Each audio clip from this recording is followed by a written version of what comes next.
All right. Well, hello. I am RifleX. This is Stuck in Middle Podcast, a platform for entrepreneurs, innovators, creatives of African descent. We hear stories, ideas, experiences, and advice on how we can break the mold, how we can break barriers. This segment is called Couch Talk, as coronavirus COVID-19 has permitted. We are all in our couches and rooms and living rooms, beautiful houses.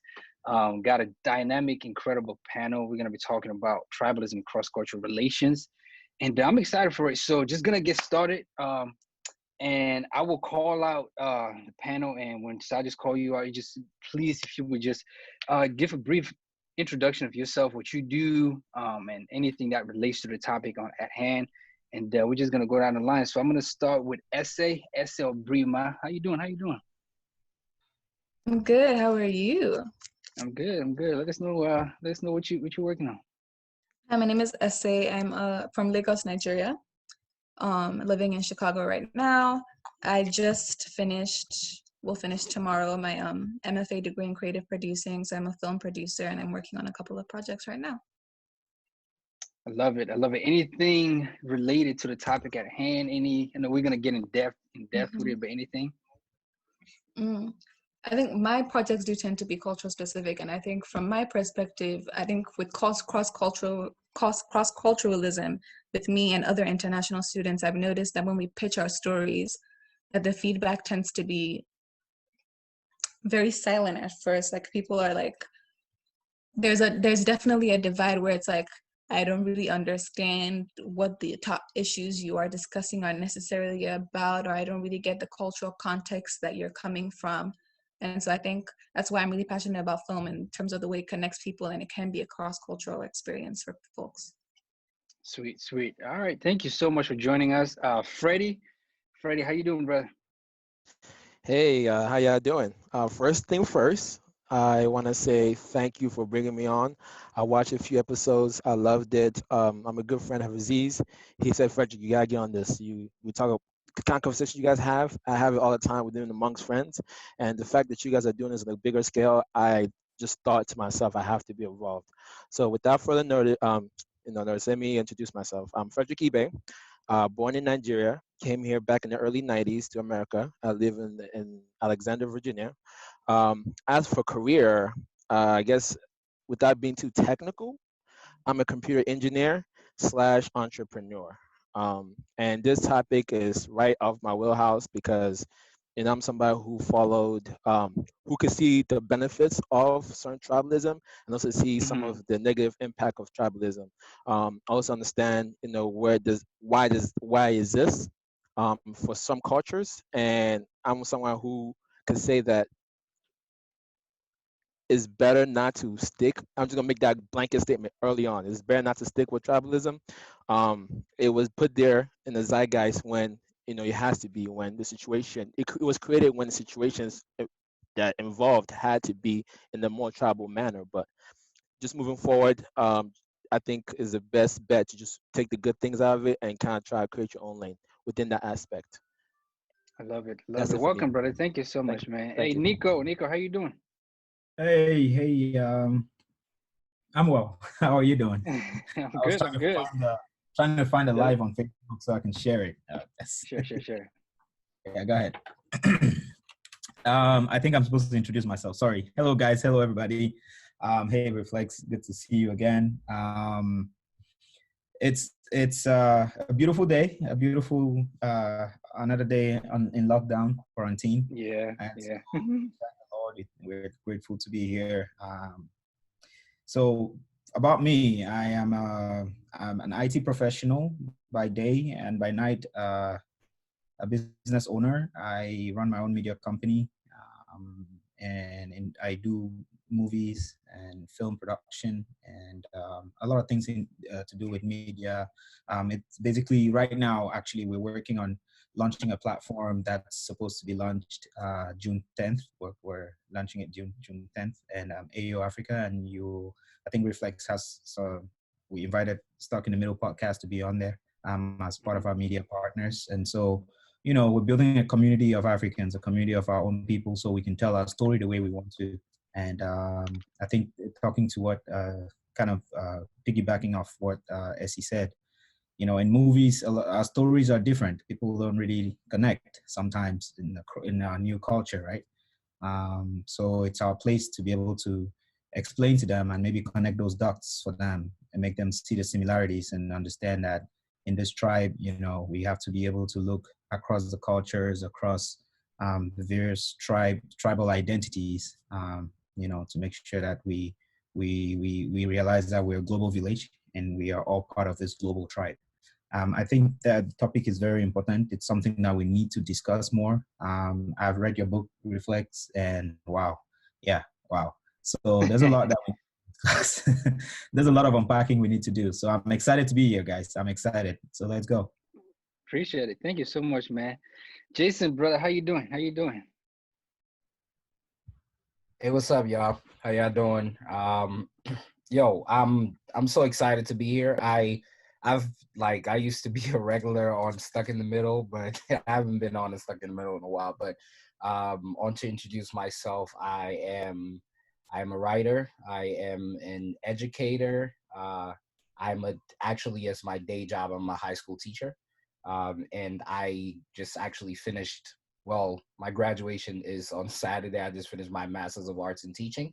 I'm also a filmmaker, and on this topic, I've been working on my Of One Blood project. Damn, it's been a while, for 5 years now. This project examines the relationship between Africans and African Americans through the mediums of film, song, and literature. So it's going to be a book, my first film, and an album of songs. And I'm excited to be here. I'm looking forward to this conversation.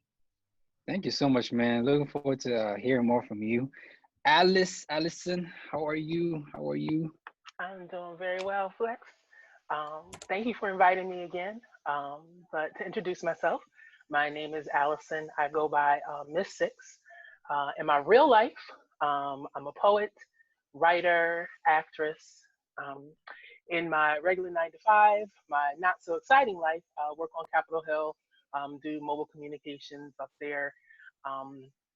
But I was drawn to the podcast, like what I saw, so I wanted to be a part of it. One of the things that you kind of brought up in terms of the questions and what we do to, kind of touch on these subjects. Tribalism definitely, as a Black American, may not be as well defined, but we do have elements of it in our community. So whether it be through church, through friend groups that we've made, something as simple as you hear people talk about repping their hood, things like that. So a lot of what I talk about in my poetry and in the pieces that I choose to perform as an actress do discuss how we connect and how we unite as Black people and Black people all over the world. Just for clarity, you are African American. Yes, I am. Like I said, somebody asked me, being African descent. I was like, I'm just regular Black. So plain Black. I love it. Appreciate you. Quite cool, my brother. How are you? Let's go. Hey, how's it going? Quite cool. I was born in Ghana. I'm from Ghana. Came here when I was young. And what I do day to day, I'm in the cybersecurity. I believe we both went to the same school, right? Yeah, we did. I was referred by Aziz. He was like, "Help on this real quick," and I was like, "Sure." And it's just great to see, all of us really diving into this type of conversation. And so I'm thankful to be here, and I would like to dive more tribalism versus cross culture. I think we all know it both has its own pros and cons, and this topic will share some lights, and I'd like to know more about it. So I'm really excited to be here. Sweet. Appreciate you, man. Nice seeing you again, man. It's been a couple years. We got 2 more. Right. I know it was like 2012. Yeah, 2012. I graduated 2014. Yeah. Right. So it's been a while. Yeah, we got 2 more. Temmie and then Lynette. Temmie, how you doing, brother? Hey, I'm doing well, bro. Thanks for the invite. I appreciate it. About me, from Nigeria. I'm a as far as profession goes, I'm a technical consultant. I'm also a pastoral resident. And I'm a president of an organization called Truth and Culture. It's an organization that exists to engage in conversation of matters of the Christian faith and cultural traditions, specifically among our African brothers and sisters.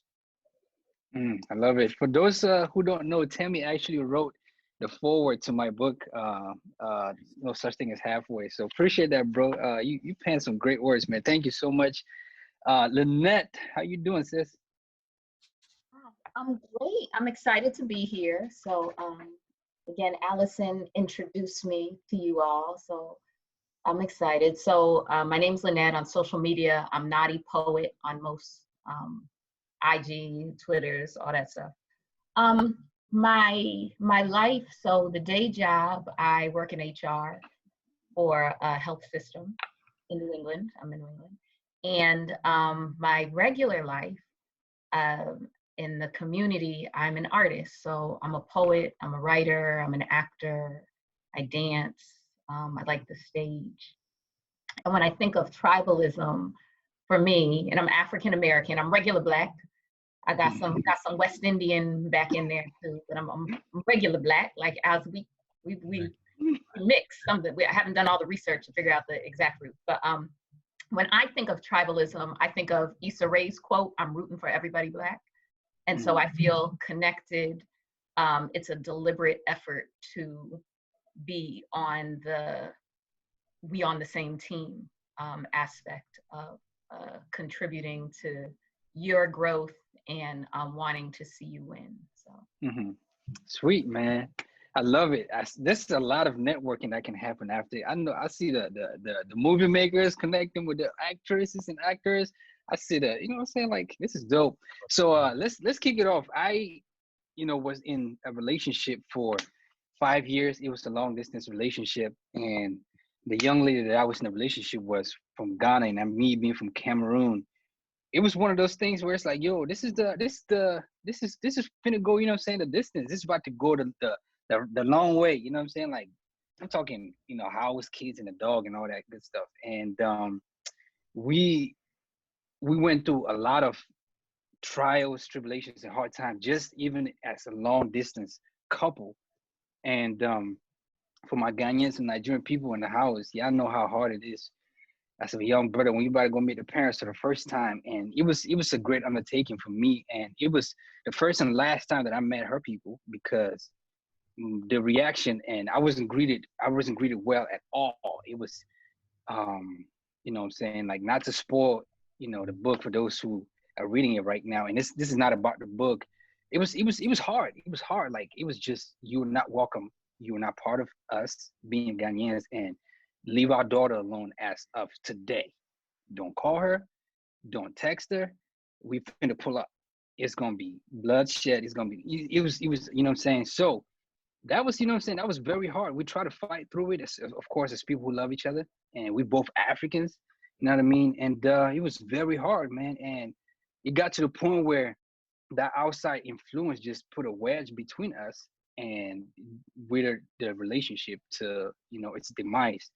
And that's my, in a nutshell, experience when it comes to tribalism. Like, we as Africans, neighbors, I'm talking Cameroonians and Ghanaians, cannot date or marry because you're from there. And so when it comes to tribalism, my definition is, put in us versus them category, group-ish thinking of, you're right, I'm right, you're wrong, or my food tastes better, your food is trash.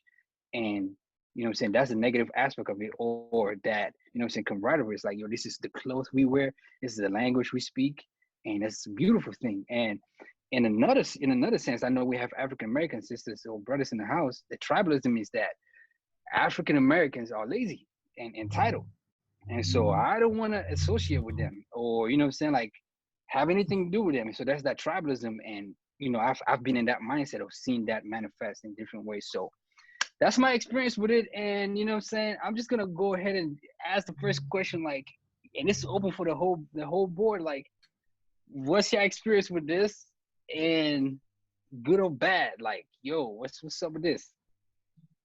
When it comes to tribalism and cross-cultural relations, what are y'all experiences in? Good or bad? Let's go. Anybody? And let me jump in and get started because I guess I've been mulling over this and I guess studying and writing and creating around this particular subject matter for so long that I have come to just a couple of conclusions, and I'm gonna throw this out there so that we can really debate and talk about it. Now, there are many layers to this, by the way. There's so many different layers to this that, if we go to try to dig in through each one, we are going to be talking for the rest of the day. But the one particular one that I would like for us to address, that I would like for us to table here, is a self-hate, right? The self-hate that was taught to us literally, and I can provide references to everything that I speak on today.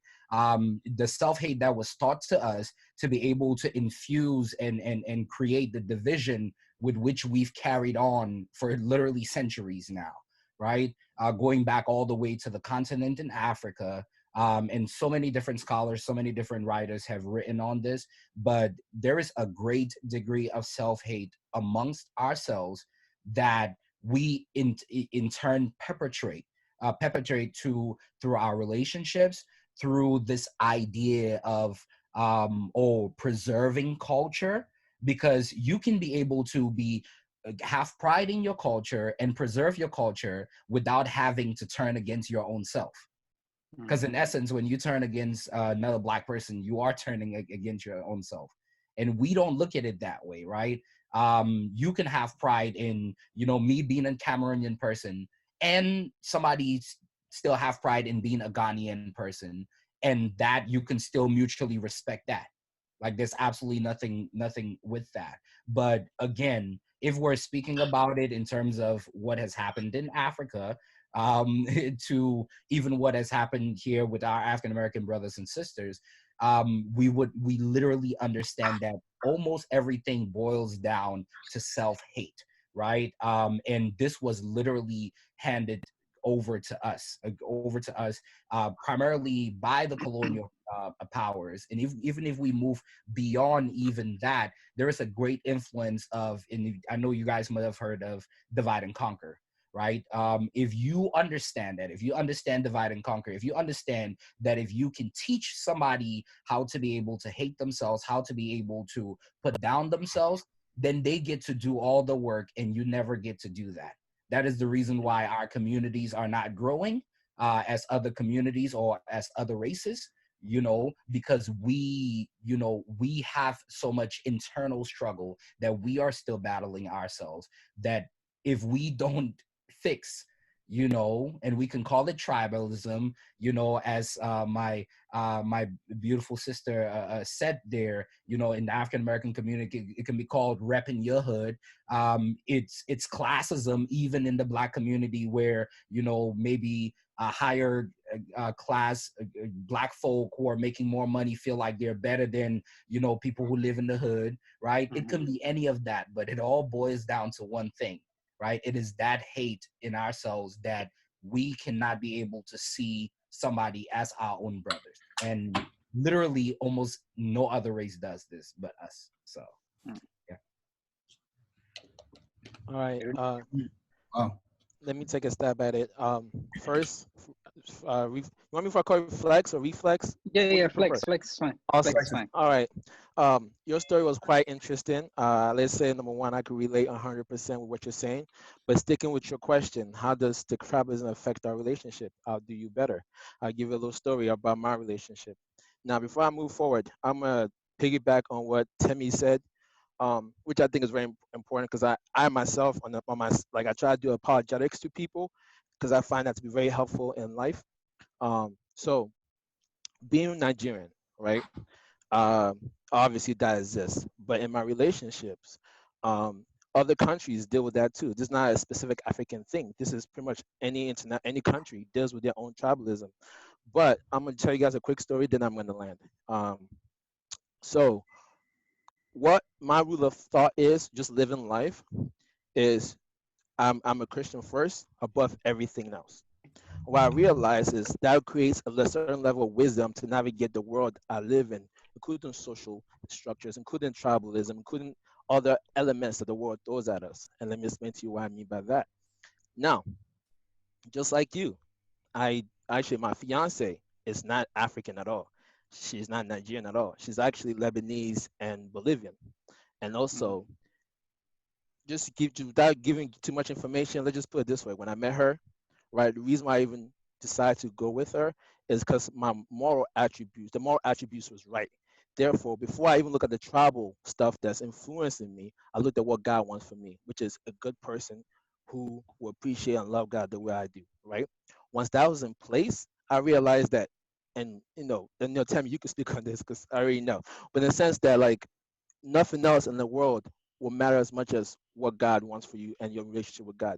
Because I had that and I had the strength to deal with that, I decided to make this girl my girlfriend.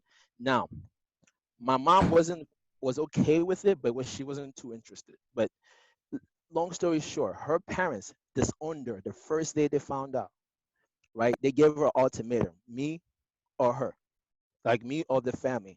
And she gave a beautiful answer, which I think you might appreciate. She said, "I choose myself." And that's very interesting because when you understand you're putting this word as yourself, it makes you navigate through the world obstacles a little differently. Now, for me, you know, I dealt with a little bit of tribalism, but I made it very early. I kind of already told my family already know who I am. I do what I want, how I want it, because I tried their way. It didn't work out, you know, dealing with some of the downfalls of tribalism. Now, the hard part is it took her dad and her dad 5 6 years, about 6 years, to actually speak to her again. You understand that? I mean, this is a strong family unit. She's very close to her dad, actually. They're close to her mom and dad, very close to her dad, especially, being the oldest daughter. But she made that stand. And of course, I made that stand, but my obstacle wasn't that bad. So, reason why I'm bringing all this up is now because she made that stand, we're still together. But what pushed us forward was not the tribalism, was not the difficulties of life, because that's expected. Is whatever worldview that you put in place to navigate the world. And I feel like that's very important. A lot of people don't do that. A lot of people kind of ad hoc their responses to situations. Why you shouldn't? You should kind of you should be firm in a lot of these difficult situations. Was there a lot of turmoil? Yes. Just best believe someone disowning her parents for a hat trick on a relationship that might not work is tough. It was. We had downtimes, but what kept us going was God. And just last year, her dad started talking to her again. I still haven't met the dad or the mom, and we've been together 7 years. We lived together. Set up a proposal. No one, no, the siblings came, but the mom and dad didn't come. But because we're so strong within our worldview, that didn't matter. It didn't destroy us. And I would say, without giving too much detail about my personal life, that has blessed me and her in so many circumstances in life. And I feel like that's the reward of having firm worldview and making sure that you could walk away from your tribalism as long as your purpose is right. And for my case, it's a Christian worldview that got me going. Hopefully that helps someone. Thank you for letting me share. That's tough. That's amazing.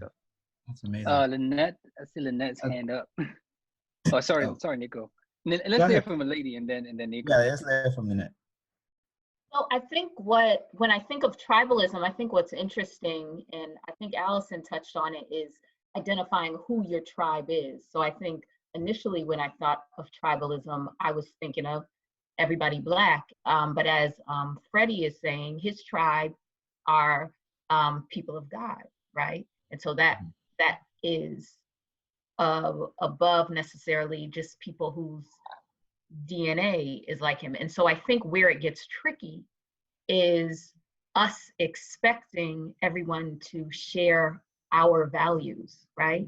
So I'm trying to connect with you on something, but that's not your most important thing. And then maybe I'm confused, like, come on, we're all in this together, but we're not. So I think that's where there's the cross culture and the overlap. I think for me personally, it's really important that I partner with a Black man. So that's at the top of my priority list. And I have grown and evolved as a person, because at one point I believed this is what everybody should do, right? And so as I have a better understanding of what my values are, I stopped trying to impose what I think on other people, but celebrate what is important to me. And so I think this is where it's tricky, like, who is the tribe? Identifying who the tribe is. And something I think Jason said, I don't know that it's self-hate. I think it comes to values. I don't know that self-hate is the worst thing. I think it's the it's not necessarily a shared value. And I think it's thinking that people who don't want what we want, like maybe I'm in a different social economic class than somebody else, and I don't understand why they aren't prioritizing what I'm prioritizing, because this is what we need to do, and there's this separation in it.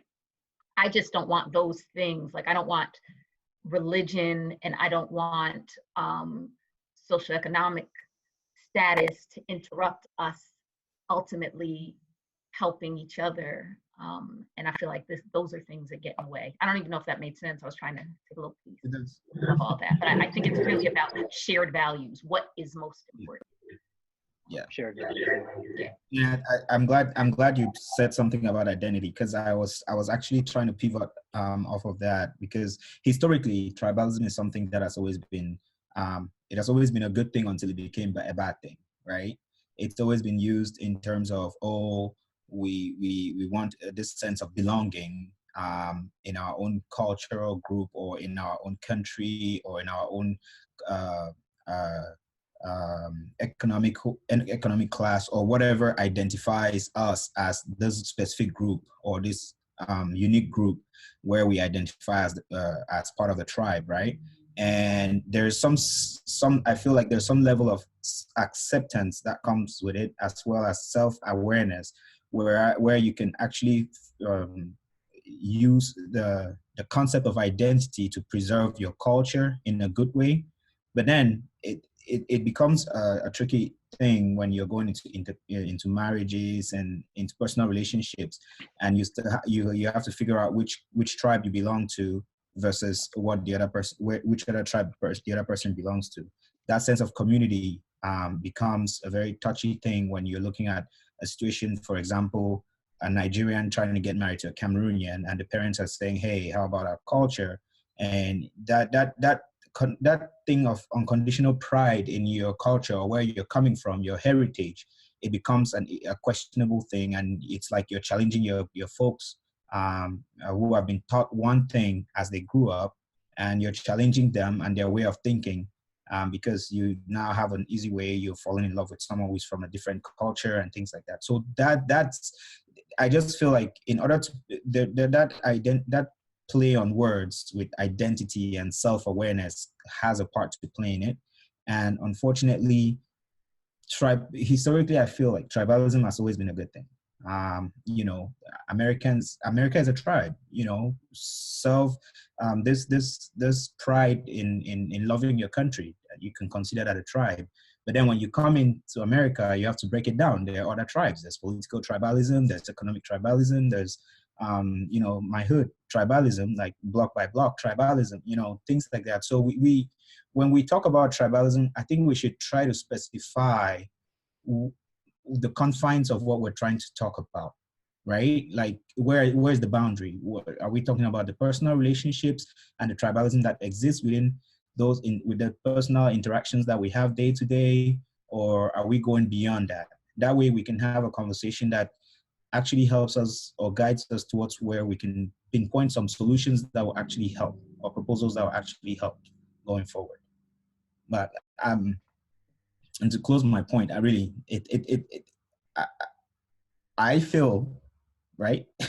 Like, when I came to America, my mom always told me every day, please do not marry a white woman. Please do not marry a white woman, because we want to make sure, you have to come back and maybe be a chief in the village or something, that preserving the culture thing always came into the conversation, no matter what. Did she So say don't marry African American as well? no, please. When she said white, she meant American. Like, don't, So that that idea of preserving the culture from our parents, it's not necessarily a bad thing. It's just um, touching on something Jason said. Um, I wouldn't call it self-hate necessarily. I would call it something else, but I don't even think I have a word for it. But I wouldn't call it self-hate, right? I would say it's the fear of the unknown, really. And if we can figure out the best way to deal with that, and I think Freddie has a similar situation where the parents of his girl, of his lady, do not necessarily care much for who he is or the content of his character is, but more the fact that he's not from an approved group that they would like their daughter to be with. And that's it's unfortunately a very sad thing, but hey, yeah, that's just my my reaction to it. Yeah, I give the show. Yeah, I because just touch on people like I feel like tribalism is more so of like people, especially when it comes to the African culture in the community. You getting married to an outsider culture, and it felt like if you married the same tribe, it's like I guess historically they believe that the marriage will last because you guys share the same value, you guys think alike. But again, they say opposite attract, right? So if you guys share the same things, then pretty much it's like that's what they think is going to work. But I don't, that's what they've been taught. That's why I believe that you went through that experience, that the parents, the Ghanaian folks are thinking that why does she want to marry a Cameroon guy or whatsoever. But I think that's something we've got to be very careful about and be more open-minded as far as being narrow-minded. And I think tribalism brings that narrow-minded type of mentality as opposed to being broad and weighing other options as opposed to just one particular way. They're used to one particular way. So yeah. So I'm curious if anybody is for essay. I see essay's hand. I'm just curious, real quick, if anybody is for only marry or date or do business with people from your culture, from your tribe. I mean, there are instances where it pays, right? We do see that the economics of tribalism works for people like the Jewish people, for the Asian community. We see that it works, absolutely works, but when you come out of the economic side of it, that's when, things start getting gray, because a Jewish person would prefer to put his money in a Jewish bank, a Jewish-owned bank, would prefer to do his shopping in a Jewish-owned grocery store, and that helps their community grow economically. It helps. But when you go past that, I feel like that's where you have the many other the negativity comes in, and it just ruins a good thing, I would say. Yeah. Because it would be nice to also see Black people buying from only Black-owned businesses. Pushes for economically empowers our tribe. Yeah. Hey, Nico, I wanted to comment. Real quick, Freddie, and then I'm gonna get Esther real quick, and we'll come back to you, Freddie. Just to answer a question of Alex on Facebook. Yes, there are African Americans on the panel. We got 2, I believe, maybe 3 African Americans on the panel, and also we're gonna touch on the positive. He asked if we're ever gonna touch on the positive. We're gonna get to that. Please stick around. I'm gonna get back to you, Freddie, if you don't mind, please. Just want to hear from Esther. She had her hand up real quick. Oh yeah, I just wanted to address the idea that tribalism can be positive. I don't really think so. I think tribalism is and most isms are rooted in fear. And when you are acting out of fear, you act irrationally. There's nothing wrong with cultural preservation, but the idea that cultural preservation and being in relationship with people from other cultures are mutually exclusive is wrong. If I'm Nigerian and I marry a Ghanaian, and the idea is so what, I think the question is what is the debate as to the division between our values? My mom used to say marriages between different countries is difficult because the value systems are different. I was like, your value system is different from the value system of your neighbor, the person who literally lives next door to you. So this idea that you will never be able to find something in common with someone from a different country is a fallacy. Like worse, I think people get to, okay, what will the kids do? The kids will be bilingual, which is a good thing. Like, I don't understand why you are freaking out. So I think we have to understand that, like, we need to understand that in terms of tribalism, even going back to like pre-colonial eras, like the Yorubas and the Benins and Igbos, they traded with each other because they understood that they had value to gain from one another. They also went to war with each other because people piss each other off all the time. So I think we need to understand that we can find value in each other, and that can come in the form of business relationships, romantic relationships, political relationships, trade relationships, all of that. But then I think when we start to say, with tribalism, it's like, oh, we hate this group of people. Okay, why? And you can never give a reason why. The idea is always because you feel like you own this thing, you feel like you own your culture, and the idea of letting these people in or being in community with these people means that you are having to share your culture. You're able to give away something that's so important to you. And I think that relates to the idea of colonialism before, because we know that when we let people we don't necessarily understand in, things go left. So I think that's part of why we are so scared of being in relationship with people who we think are different, when in reality we actually have a lot. Like if you just go on Twitter, like when someone talks about like something, it's always like something about that their parents did. Is like, I'm convinced that all our parents went to the same school for parenting because they all raised up the same way. There's so many similarities that we've invented this idea of they're different from me because they cook their jollof rice without chicken stock, and we do, like, stupid things like that. Stupid things like that. So I think like cultural preservation is fine. Tribalism, I think by definition, is rooted in fear and propagates hate, because it's not just, oh, we don't want you to do this because it's because we don't like those people, and you can never say why. And I think we need to eradicate that idea that it's okay to push people away because they're different from us. Wow. Yeah, but it's I'd like to interject, if you don't mind. The definition of a tribe, by the sense of the word itself, it gives this thing of sense of belonging, right? Because I just feel like the human being is not an island. Yes, we all agree. We would all agree with that, and it's I don't think that we were ever built to function without group dynamics. That's why we have human interactions. Always, a human being is always going to want to communicate with somebody else and talk to somebody else who is different from them or the same as them. And that's why I feel like there are some advantages. We can't, I don't feel like we should take a big broad brush stripe against tribalism, because I feel like the way it's being used in modern times is, maybe that's what gives it the negative connotation. Because initially, I believe, like, just the sense of belonging. I mean, who doesn't take pride in saying, hey, I'm a Kappa, I'm a, you know what I mean? That's also a tribe. You can describe Kappa said alpha type, whatever else they try. Yeah, so define that as a tribe too, so everybody takes pride in their group. It's just when you identify with a group, you take a lot of pride in that group. And I think where we have this divide is when the dynamic, the how do you even call it? It's taken out of context or just pushed beyond the bounds of where you should have the positive coming together. Like, oh yeah, I belong in the group, with loyalty without a price, or sense of community.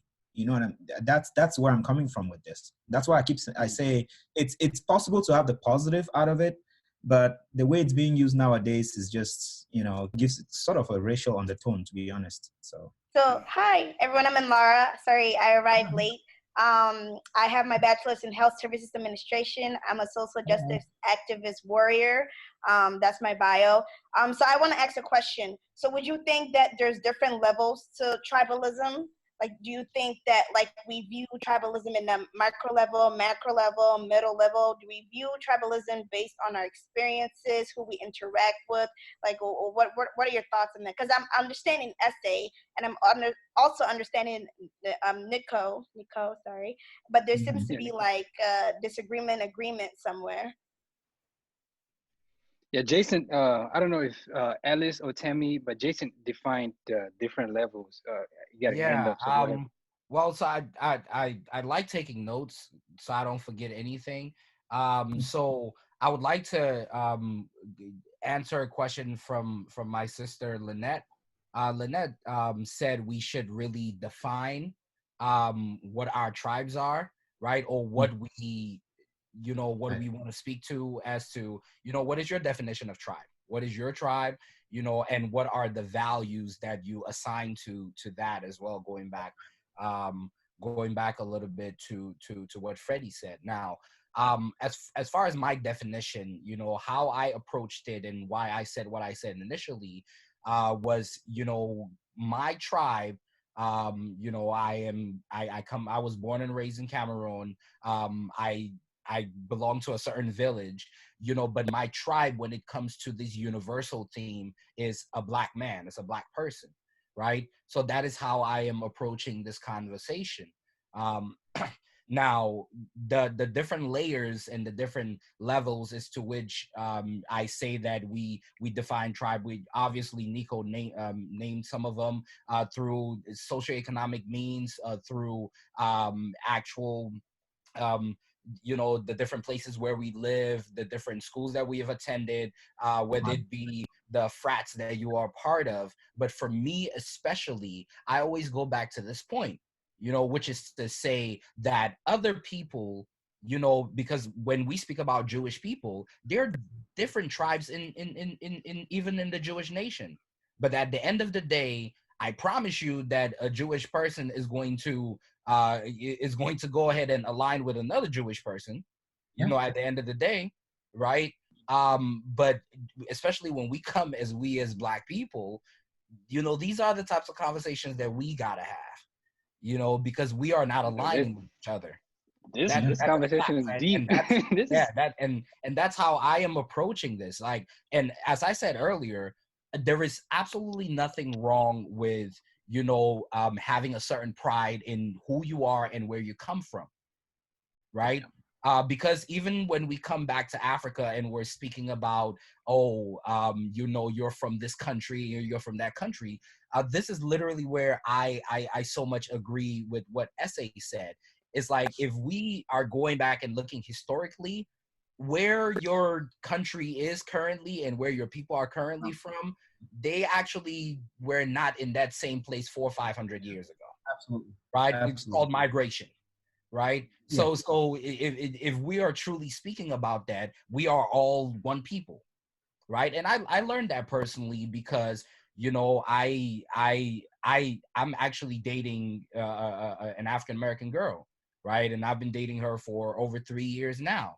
And the one thing that I learned, just as Essay said, is that some of those things that, whether it be family members or my fellow African brethren had told me, was causing the differences between us, are quite fictitious and are literally laden with lies.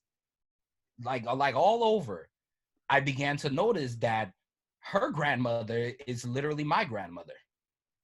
Like literally some of the things, from the mannerisms to even some parts of the culture. If you're really just paying attention, you see that there is not much of a difference. And it goes now back what the essay said. This literally borders on fear. And that's why initially my statement was, my statement was, this was literally thought to us, literally as self-hate. Because and this is how I view tribalism based on race, other races are not doing this, right? Like when it comes down to it, within their own racial context, no matter what it is, they're going to line up and stick amongst themselves. So, that's to answer that question. That's my definition. And Essay also mentioned something that is really true. And this is my final point. We also have to come to the point where we are questioning where our ideas of tribe are coming from, right? Is it something that you formed on your own? And when it starts leaning towards, being destructive, as Nico said, are we questioning it, right? Are we pushing back, right? In Freddie's case, they were able to push back, and it's gotten them to where they are today. but is everybody willing to do that? I want to hear from. I want to hear from Essay. Oh, not Essay. Lynette. No, what's Alice? Alice. I'm so sorry. Yeah. And then Tammy. Y'all quiet. Alice and Tammy. What's up with y'all? Actually, I'm just taking it in, and like Jason, I like to take notes so I can kind of, because there's some things that everyone said that I think about and want to piggyback on. So one of the things as a Black American, we have, I don't know if it's some, on one end it's the luxury, but on the other end is the unfortunate situation where we do have to create our own tribes. We had the ability years ago, I'm growing up with like older family. We grew up in church. That's what everybody did. And so we had a shared culture in that. We had shared ways, norms, ways of being. And as time has gone on, people aren't going to church as much. So there's kind of a fracture in terms of how we define ourselves. And so you may find and I apologize to make sure I have your name right. And Lara, like you mentioned, like what are we talking about in terms of tribalism? And so we do kind of define it on like a micro level, whether it be just your hood, whether it be your neighborhood, where you grew up, the city and town. So my experiences personally, I grew up in a pretty multicultural neighborhood. So there was Black people, white people, Puerto Ricans, different African groups, different Caribbean groups, and we all just kind of worked together, at least when I was younger, because like Nico said, there's that socioeconomic level. So we all just kind of worked within that, had very similar values, things like that. But as you get older, and it's time to start romantic relationships, I don't know if this is a common term that we used to hear in the household. Don't bring him home if he can't use your comb. So, you know. Wait, so I didn't get that. What did she say? Don't bring him home what? Don't bring him home if he can't use your comb. Don't bring him home if he can't use your comb. So, so yep. It started off early. And wow. You just got it. Her reaction was priceless. And so so we had to start to define then, like, why is that? It's like, so it's trying to preserve the culture, trying to preserve our norms, but then, like S.A. said, there's also the fear. So on the one hand, it's going to be like, fear that these people do things differently. But I do believe as African Americans, there's the really great lurking fear. Okay, so if you start dating a white person, they may accept you, but what is their family going to do? How is their family going to accept you? And so these are always things in the back of your head, back of your mind. And so one of the benefits, so coming back to the idea of tribalism, one of the benefits of being able to choose your own tribe is, like I said, there's that shared culture, the preservation of culture. But then it can be, or before that, like with that, you took care of people. So even if you had people different socioeconomic levels within your tribe, there was still a care for each other. And I think that's one of the wonderful benefits of being able to choose who your people are. You can care about each other collectively, but it does become exclusionary. And a lot of that is based on fear. And like I said, so coming back to like romantic relationships, you try to bring home a white person, you try to, all of a sudden it's like, well, is their family going to try to lynch you? I bet their family is racist. And so those discussions start to come up. And even as an adult trying to, have this discussion with my mother, am I in a relationship with someone who is not Black? No, I'm not in a relationship with anybody. So that makes it easy. But, trying to have those discussions with like an 83-year-old mother, like, what if I were to bring somebody home who was different than me? Simply not done. And so a lot of it It's I know. very similar. Yeah. I know Lynette. I see Lynette itching, but tell me, you too quiet, bro. I'm just taking it all in, man. I mean, yeah, so much have been mentioned. I, I think for me, when I think of tribalism, and it's nothing more than people groups, and that has always existed. I think tribalism is different from, say, race, which I hear sort of use. We're going back and forth with those languages. Race is a social construct that's fairly new, 2 to 3 centuries. And so, but prior to that, everyone identified according to some kind of tribal norms, and having conflict with other people group is nothing new. The English and the Irish had issues, and so anyways, the point is that there's a lot of good that comes from belonging to a particular people group, to a particular culture. The problem, obviously, is when we begin to see our particular people group, our particular tribe, our particular identification has been superior and others has been inferior. Or for me as a Christian, when we begin to hold on to our cultural values to be much more important than say your faith values, and allowing that to control the other. And so I think that's where the harm and the danger has been presented. I think we have to embrace our unique cultural phenomena because it all makes us who we are. Whether you're from the southern state of Mississippi or from New York, you're black, but there's still this unique cultural tradition that you hold from the area you grew up in, and I think all those things need to be celebrated. They need to be embraced. Just got to be careful not to allow them to control every areas of our life or begin to cause us to look at others as being inferior and us as superior.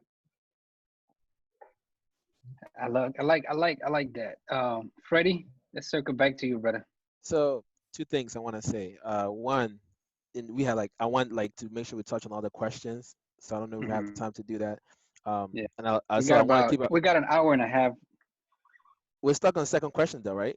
Because we're Yeah. past that. That's what I'm saying. So if one question took an hour, anyway, and the reason why I'm saying that is because I think just for our conversation, a lot of us have great inputs, but I feel like if it's not catered to the specific question, then we go on a tangent and we start Right. talking about a lot of things. And a lot of this concept and this conversation is so interesting, and we could easily lose ourselves in it.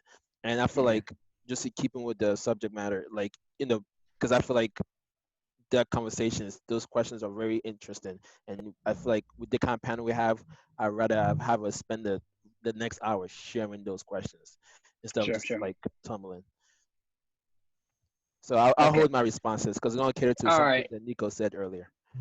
All right, let's go with one of those other questions. Anybody got anything to add to anything before we hit on those questions? For those listening and watching on Facebook, we have pre-questions ready, and I think. I think no, if it doesn't cater to the question, that's fine. I totally agree with you, Freddie. Let's make sure we don't go off on a tangent. But one thing in response to Temi, yes, race is a social construct, but we do live in a racial society. Just wanted to throw that out there. Yeah. And Elara had asked a question about, I think Elara had asked a question about micro level versus macro level tribalism and how we wanted to tackle that. Is that something we can agree on before we move forward? That way we know that we're talking about a specific type of tribalism here, or as we move forward, or do we want to keep it open and then each time we talk just mention what we're talking about? I really want to dive into this fear and the stereotypes that we see others, like this fear that it's innate in us by our parents, that is innate in our parents' parents. Like, I really want to dive into this fear because I feel like it's limiting us from really wholly connecting with another person? Like Freddie, do you feel like, I know you and your bae have been dating for 7 years. So do you feel like you guys have, like kind of break down every barrier, or is there some fear? Because okay, go ahead, Reflex. Sorry. I want that, and that the question is to you, Freddie. I That will is one of the answer that. questions. I That could is make one of it the short. questions. Okay. Oh, that was That one of is the question. yeah. Oh. That's one of the questions. And we all, as far as what I've gathered, can agree that there is that fear. And so one of the questions was, how can we destroy toxic tribalism? Let's touch now on the positive, like moving forward, as far as like a call to action. How can we, as a diverse people that we have on this panel and people watching right now, move forward and destroy toxic tribalism or that fear? Okay. So I guess yeah, I'll just answer his question and try to pull your question in it. Um, so one of the ways I feel like we could destroy this, if that's the right terminology, is understanding. And I hate using this word loose. Like I feel like a lot of people use this word, but wisdom needs to be implemented in your life on all bases. Wisdom is not it's not an elective subject. It's not like a discipline. It's it's a pretty much a blanket through everything you do. And the reason why that's important and how I think that will help break down some of these negative barriers when it comes to tribalism, and this tribalism specific to like cultural, because that's kind of where the subject matter came from. I don't want to go to like other aspects of class or all that. One of the things that will help is, now I'm gonna tie to what you asked me, and Laura, is through wisdom. I realized that tribalism and what it was and what it became are different based on the zeitgeist. Zeitgeist being the time and the location of the event. So like now, as a Nigerian, there are certain things that my mom would want me to marry a Nigerian, right? But then again, she has 5 boys, so she knew that wasn't gonna happen statistically. But one of the things that through dialogue, I feel like I help her understand is you cannot. That is not only says the ignorant way to look at somebody you want to spend your life with, but it's not a wise way to make your decision. To me, it's almost as foolish as saying, "Oh, I want to marry somebody who I love to sleep with." It's not wise to the construct of what you want to do. That being the case, one of the ways, and I know why it existed. 'Cause keep in mind, back when tribalism was a big deal, it's because of wars, it's because of mistrust, it's because of economic benefits. It was all that in the beginning. But as long as that, unfortunately, people don't want to understand or grow from that. You know, so just not to tie on to how the ways we could deconstruct it, or whatever, or you know, fix it is understand what it was supposed to do. What is it meant for? Because if you understand what the traveler's construct is meant for, based on like in this case, I guess ethnic culture, you then understand if it's worth deconstructing. And for me, what I realized is a lot of times it is. All of it was strictly based on protection, and in this time and day that we're in a global society. Most of you right now, some of you are, even if you're born in your specific country. I was born in Nigeria. I cannot relate to the average Nigerian there. Let's face it. Why is that? Because I have some opportunities they don't have. The same way, if you're born in America, and let's say, for example, you grew up in like the inner city, you're not gonna you're not gonna really relate to like the country folks, because you just have different environments. But using wisdom lets you understand what part of that city influence benefited you. Probably the willingness to kind of compete on the larger level. Okay, great, keep that. And okay, for the people who were like, was born in America, in Nigeria, or Ghana or Cameroon, what was some of that was good? Oh, okay, the appreciation for family, appreciation of respect. Okay, cool, keep that. Now implement it to the world that you live in. I always tell my mom always make this joke. I said, I always make this joke to my mom, so you understand what I'm trying to say. Is mom, I'm happy that you went to school and you've graduated, you did all that. But if I will always beat you because I have internet with me. So if you are studying and reading your book and I'm using the internet, I'll always beat you because I have more resources in my hand.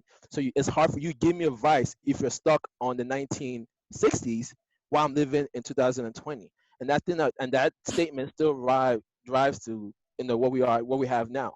Those tribalism exist for a reason, based on the time in which it made sense.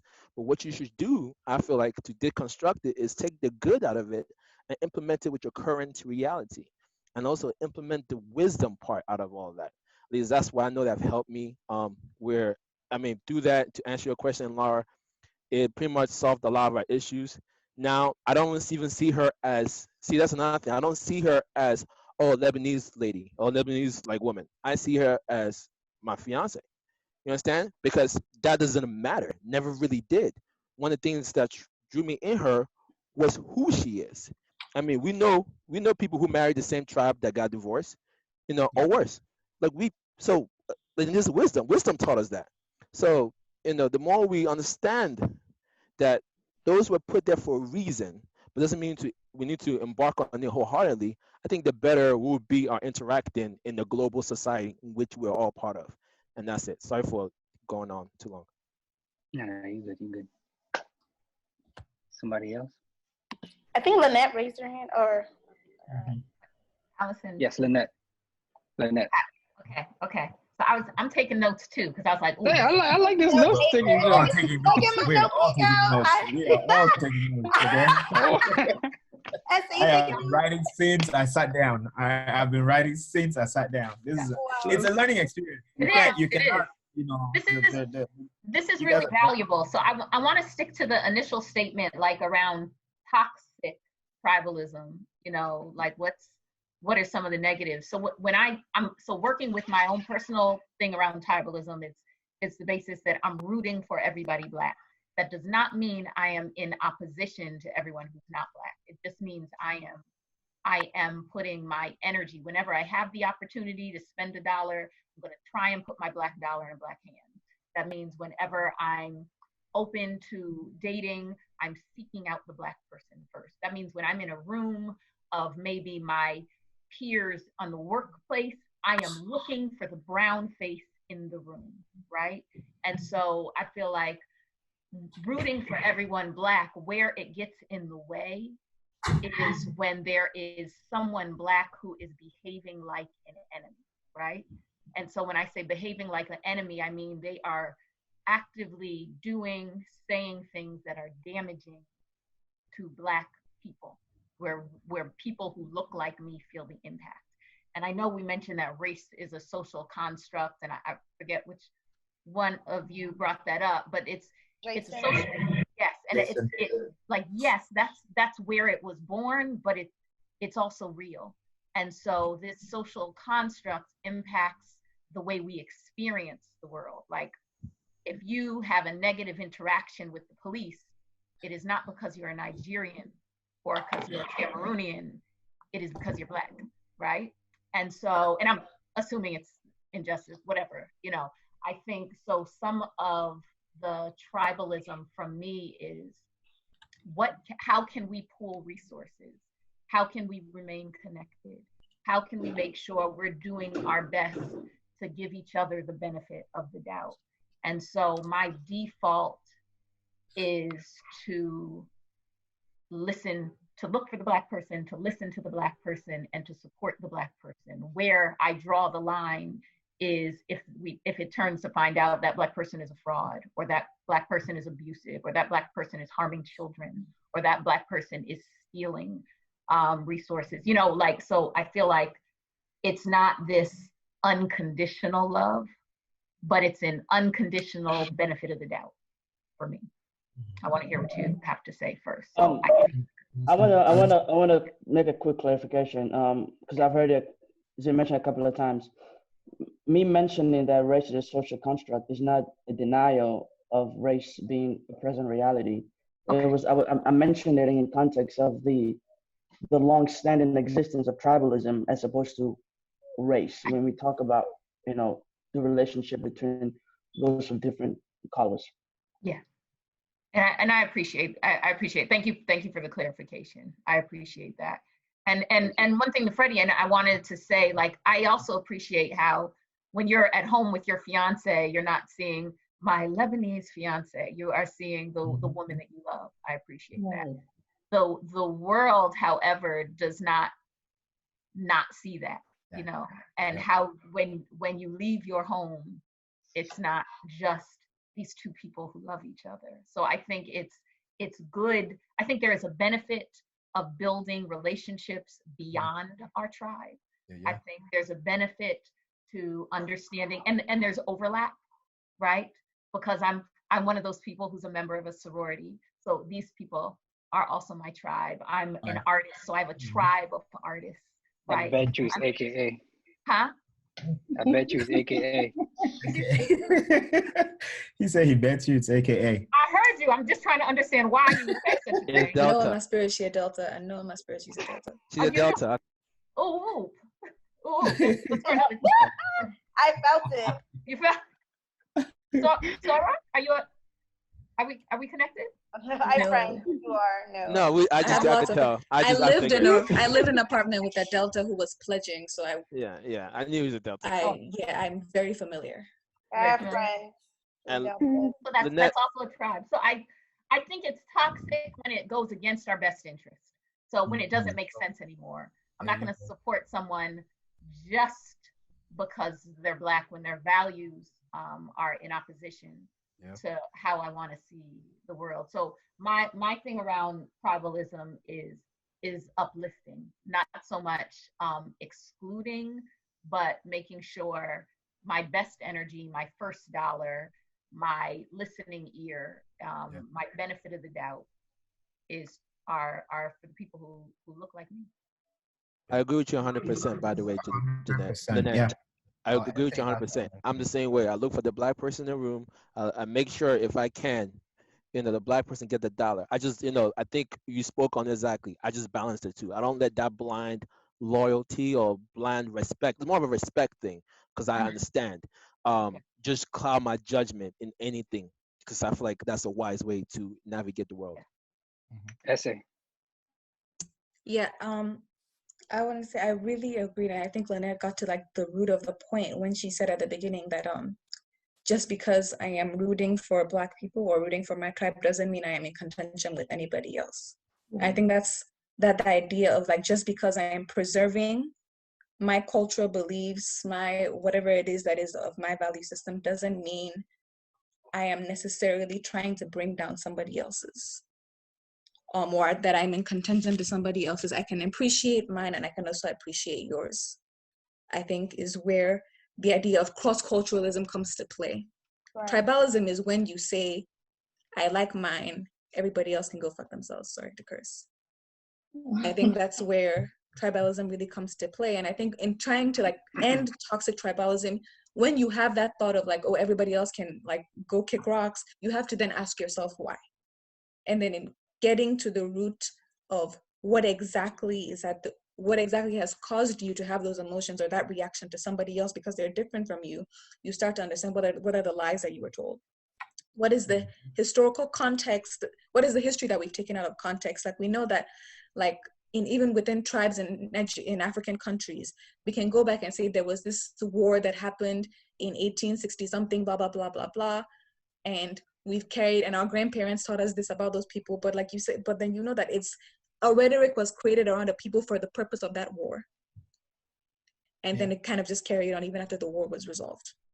Yeah. So I think there needs to be a lot of asking why. And another thing I wanted to say is I understand what Freddie and Lynette, when you say like, especially when you're in a romantic relationship with someone, you say that you don't necessarily see them as a race or as an ethnic group, you see them as a person that you love. But I think I don't know that you can love someone while, and I don't think this is what you meant, but by not acknowledging their identity.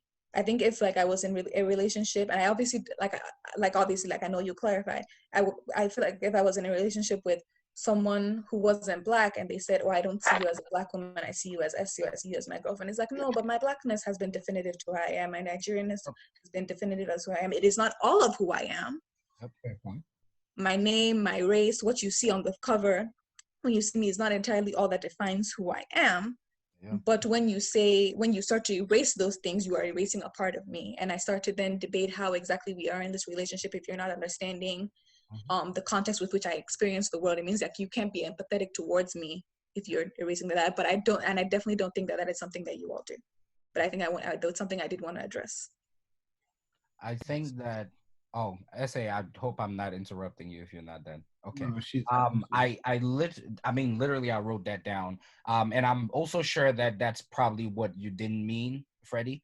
But certainly we want to get to that point where the race is not like the first thing, like you're looking at somebody and that's the first thing you're seeing.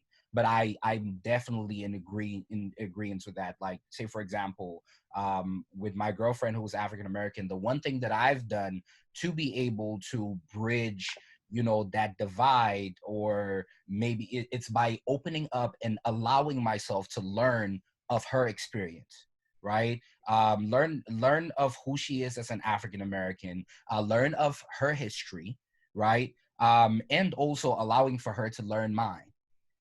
So it's me not saying, oh, well, you're Black, you're not African American, because she still has a specific experience. Her people still have a specific experience that even though she is Black, that experience still dictates how she views life.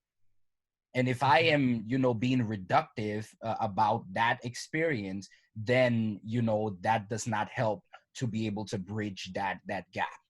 So part of dealing with this tribalism is to be able to say, I'm comfortable enough in my culture to know that I can learn from her culture and add to mine. And it does not reduce my African culture. And vice versa, she's comfortable enough in her African American culture to say that, oh, I can learn this African culture, and it adds to who I am. Yeah. Yeah, I would like to touch on that. I think. Yeah, cool. Yeah, I think that is, you really spoke some wisdom there. I think, too, I don't think we can completely close tribalism. I think we can tone it down a notch by, through education, like he said, open to new experiences, and also building closer relationship with God so we can see people through Christ and not by the race or by the groups of people. In the Bible it says, love your neighbor as you love yourself. So if we share that kind of value, we don't see people by group, we see them through Christ. So we see them in a different light.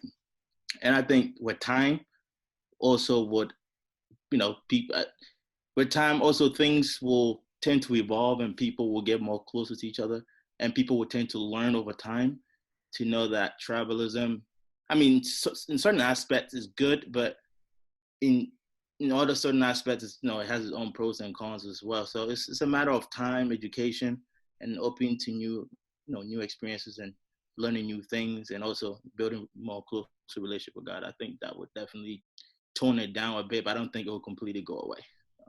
It's just like race. Race would never, that would never go away. So yeah.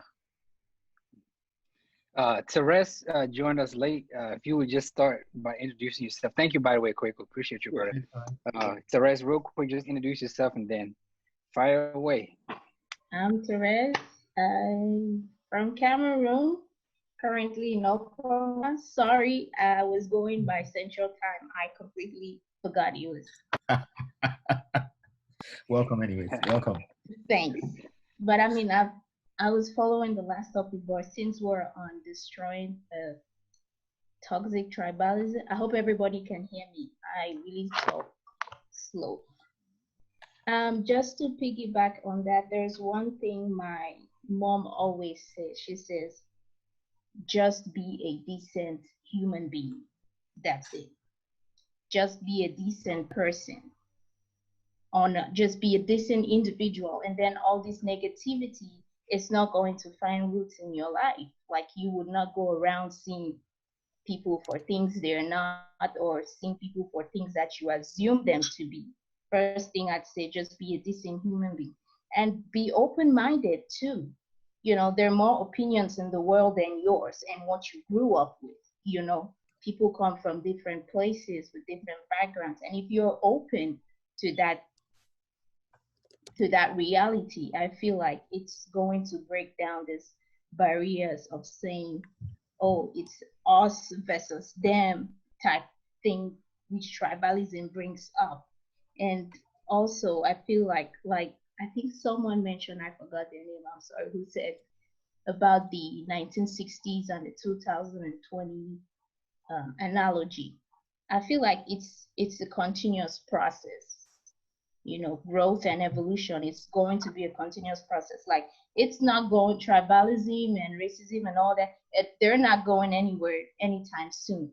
But we have to learn to evolve and grow with the times. Like, it's that fight that caused whatever caused tribe A and tribe B in the 60s or 7 or 20s, not to talk, is that still relevant in 2020? If it's not, toss it away. And I feel like we as individuals should come to a point where we are courageous enough to question our own beliefs. Like, I grew up, this is, you know, this is what I grew up with, but this is 2020. It's no more 1980s. Is this still relevant? Can I still trust this to hold water like it did when I was growing up? You know, so things like that is what I feel like, in my opinion, it's going to water down the toxicity in tribalism. And I like what, I think it was Lynette, she said, find a Black person in the room. That's something new I learned today. So thank you for that. That's dope. That's dope. That's dope. Okay. Let's see. Who has the hand up? Listen. Alice. Listen. Yeah, Alice. I almost couldn't get myself off mute there. I have one more thing to say after. Oh, I'm so sorry. Go ahead. Go ahead. Well, Trez, forgive me. Go ahead. And Lara, you got something to say? Oh no, at least we were gonna speak, right? Yeah. Go ahead, Yes. Alice. So, okay. Oh, sorry. It's Allison. But I know like my IG handle's up here, but it's fine. No, it's okay. But everybody's just making such a good point. But I wanted to kind of touch on something that Jason said in terms of learning about each other's culture. When we're looking at the idea of dismantling toxic tribalism, one of the things that I think works, one of the things that just works all around is just having this introduction to each other's culture. I think right now, one of the things that we haven't even explored is how right now what's happening during this pandemic, how at some point we're going to have to join together as larger groups to support each other, whether it be to help people who are in isolation, whether it be to assist each other economically. And like, as for me, like, I'm a Christian, Kwaku mentioned, looking at people through the eyes of Christ, and that's going to join us together. One of the things that I remember as a kid, like I said, grew up in a multicultural town, but as a Black American, we didn't have the same access to, say, our history. We didn't have, we had our shared culture, but we didn't really have we don't really have a lot of access to our history before coming over here as enslaved people. And so as we created our own norms, you create stereotypes, or unfortunately, my generation, my parents' generation, was fed a lot of disinformation on who Africans were. And so there was even a it was taught to us for the longest time, like we weren't even a part of the same shared history. Like, we look like each other, but like you're almost taught, like, nope, Africans are different. Africans live this way. They don't do what you do. And we've heard all the stupid stereotypes. I know y'all have heard all the stupid stereotypes about Black Americans. The ones they have about Africans are pretty stupid too. And so one of the things that helped me as a child is being a part of a group that sought out to find out about our history, our shared African DNA, our history. And so I remember going to a cultural arts school and getting just like a little taste of yeah, y'all, this is Africa. This is this is some of what the country looks like, and this is women. And we did we did our African dances. We had our skirts. I did that for years, and you know, and even though that was by far not the full truth of the continent, it was just that little bit of a taste, just that little bit of an introduction. And so as it started to spread in me, that's how I grew up. It started this interest, and so this desire to learn more. And I think that helps in terms of breaking down toxic tribalism, that into that being willing to share your culture, even just on a small scale with other people. And we got to see similarities. Like, I remember in my school they taught us about like how tap dancing was related to enslaved Africans who used to put rocks between their toes and like tap on wooden boards to send messages. And that's like the evolution of tap dance. Like, oh my goodness, all of a sudden I have a connection. All of a sudden I have a shared history. And I think that definitely is what we're missing to create that togetherness, to join us together as people. I don't know if anybody else got a point on that before we move to the next question. I want to talk about destroying toxic tribalism. I just want to say a few things, and I absolutely agree with what everybody is saying. It's very important to see beyond the individual or beyond the group. I think I remember talking to somebody about something about, I think the topic was the instincts, trying to overcome the instincts of the things that separate us, and as far as and that hinder cooperation between groups. And I think it could apply here, right? Where you have to ask yourself, who really matters? Everyone equally, right? And what really matters? Everyone's happiness. And can everybody truly be happy if we keep amplifying our differences and what doesn't make us identify as part of this group and part of that group, and we keep digging in deep and saying we're part of this specific group and that's who we are as our identity? While it's important to think about our identity, it's also important to look at the global picture, right? Historically, if you look in history, many of the wars have always started with some element of tribalism. The biggest and most glaring example of genocide in the world is what happened in Rwanda in the early 1990s, right? Where the Hutus and the Tutsis were going at each other. That's a very glaring example of tribalism that has caused a huge stain on global humanity. And how did they get over this? You go to Rwanda today, you would not believe that this country was in war 30 years, 20 years ago, 30 years ago, and they were splitting each other just because the person belonged to a different tribe and the other person belonged to a different tribe. You land in Rwanda today. So how did they overcome this? So I think their example is one that we can use and quote as a way to overcome toxic tribalism. Truth and reconciliation, looking each other in the face, like, tell me, I want to understand, what are you feeling about me? Why? I mean, we've watched enough African movies to understand that, we see these African parents say, hey, you're not marrying my daughter because you're not Igbo, you're not Yoruba, something like that, or you're from Delta State. Things, we've seen all those things in African movies enough. How do they always end the movie? There's always that one thing that forces you to look in the mirror, to say, okay, well, I guess I was just being a jerk to you because, I didn't see you as a person. I was referring to you as an Igbo man versus just looking at you as a person who's in love with my daughter, or vice versa, right? So those are some of the lessons we can take. And I feel like in order to address the identity-based, the issue of tribalism, we should address the elements of identity that cause us to always have that instinct to identify as part of this tribe versus part of that tribe. And if we can figure out what that is and fix it from there, I think we will be able to tackle this quite easily. That's just what I wanted to point out. Sweet. viewers on Facebook are itching to ask questions. Shout out to everybody watching on Facebook right now and the replay on YouTube.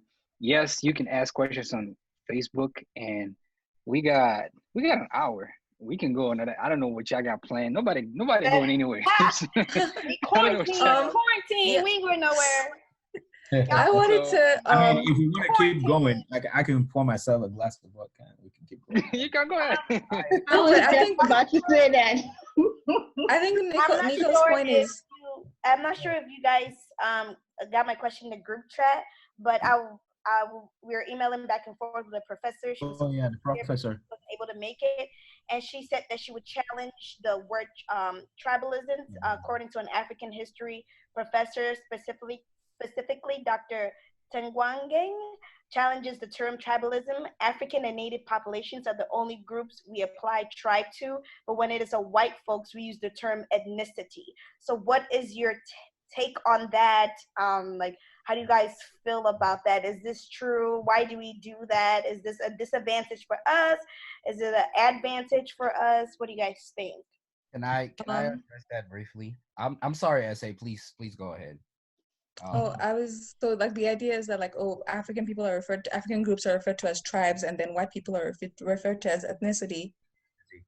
I think like the idea that we like say because white people have decided something, it's a negative connotation towards African people is just giving white people power. Like, I guess this is my tribe. Like, just because it has negative connotations to white people doesn't mean it has negative connotations to me. Like, I don't mind associating these people with my tribe. I mean, growing up in Nigeria, we called them ethnic groups, like a Yoruba ethnic group, an Igbo ethnic group, a Hausa ethnic group, all of those things.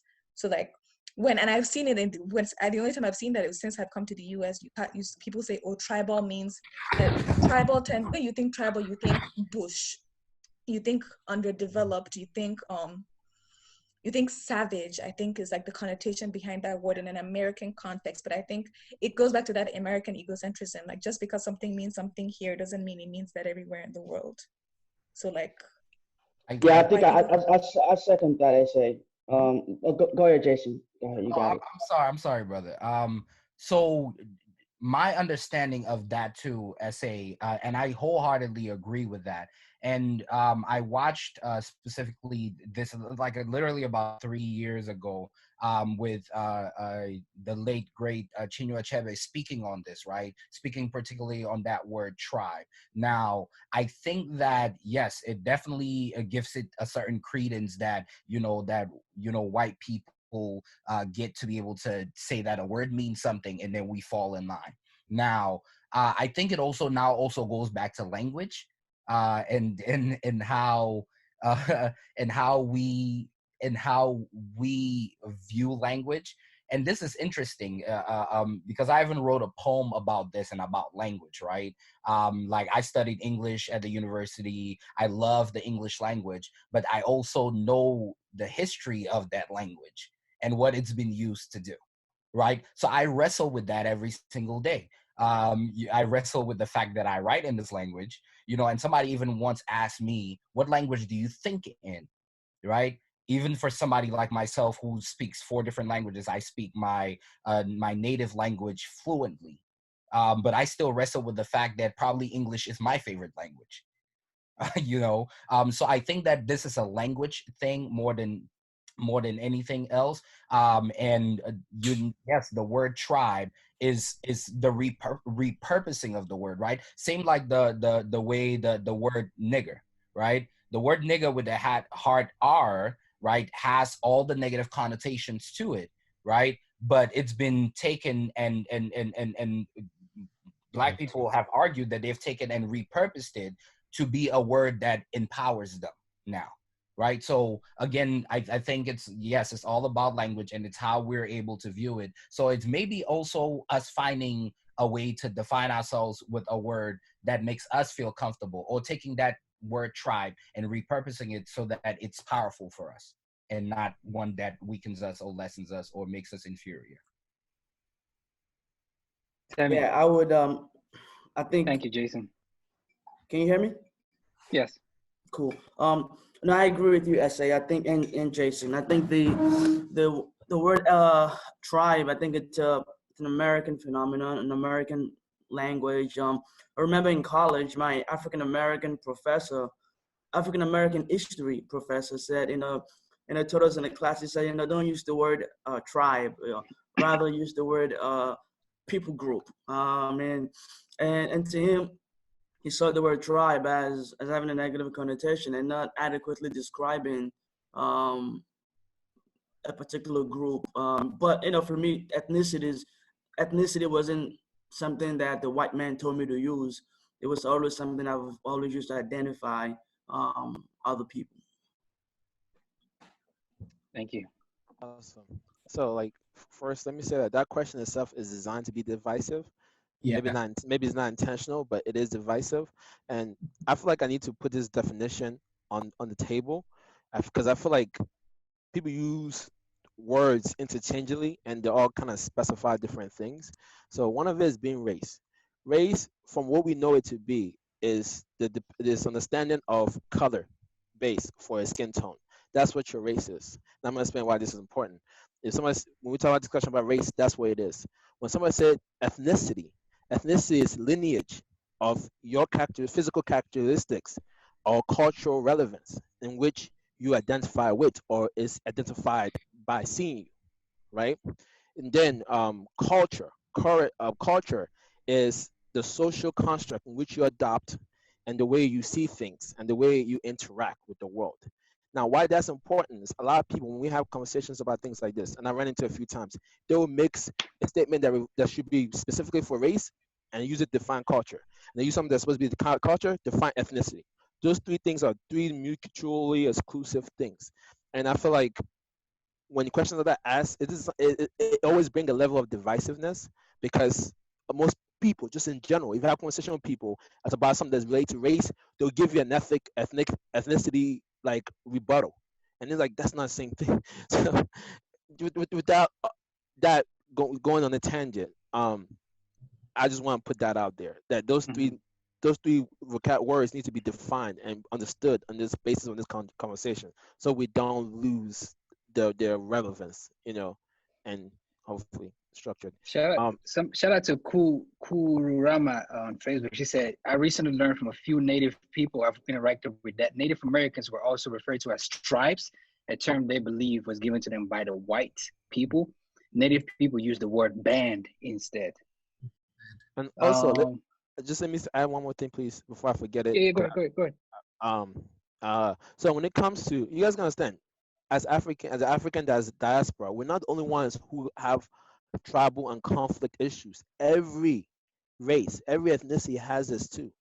If you hang on enough, like Jewish people, they'll tell you they have their issue. If you hang around enough Chinese people, they'll tell you. Hang around Indian people, they'll tell you. So I recently, when they use a word like tribalism and stuff, ethnicity, this is divisive. Everybody have their issue. Human beings are known to have issues with each other, no matter what.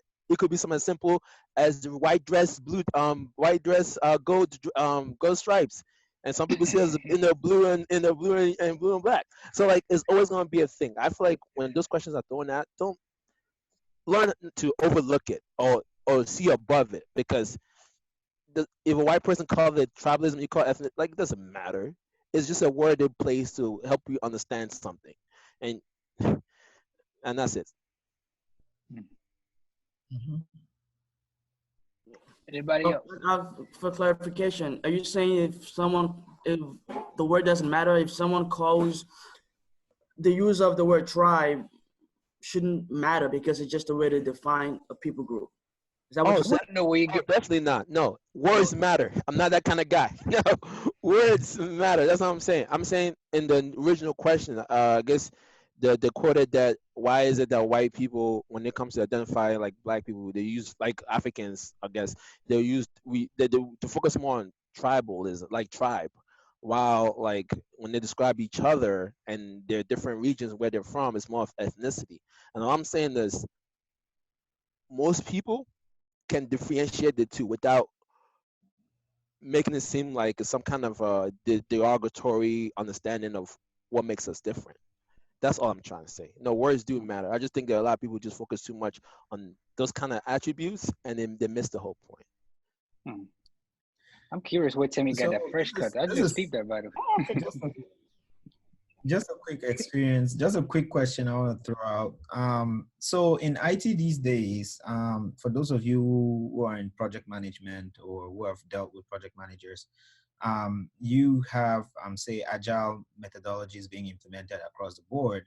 And somehow the idea of tribes or squads is quite prevalent in the IT world nowadays in project management. How do you guys feel about that? Because does that cheapen the meaning or of the word tribe? People are always gonna remix words. That's just where it is. Yeah. Freddie, I have a quick, it's not even a response, it's just to say that I think that I wholeheartedly agree with you that, you know, just about every other group in the world or race in the world struggles with these things, right? Struggles with these interconflicts and all of these things that they battle. And this is why I went again to preface my earlier statements, which was that I approached this particularly as a Black man and looking at the Black congregation, right? Because at the end of the day, what happens is that those people in those races, when it comes down to it, they fall in line, right? They make sure that their race is good, even if they disagree.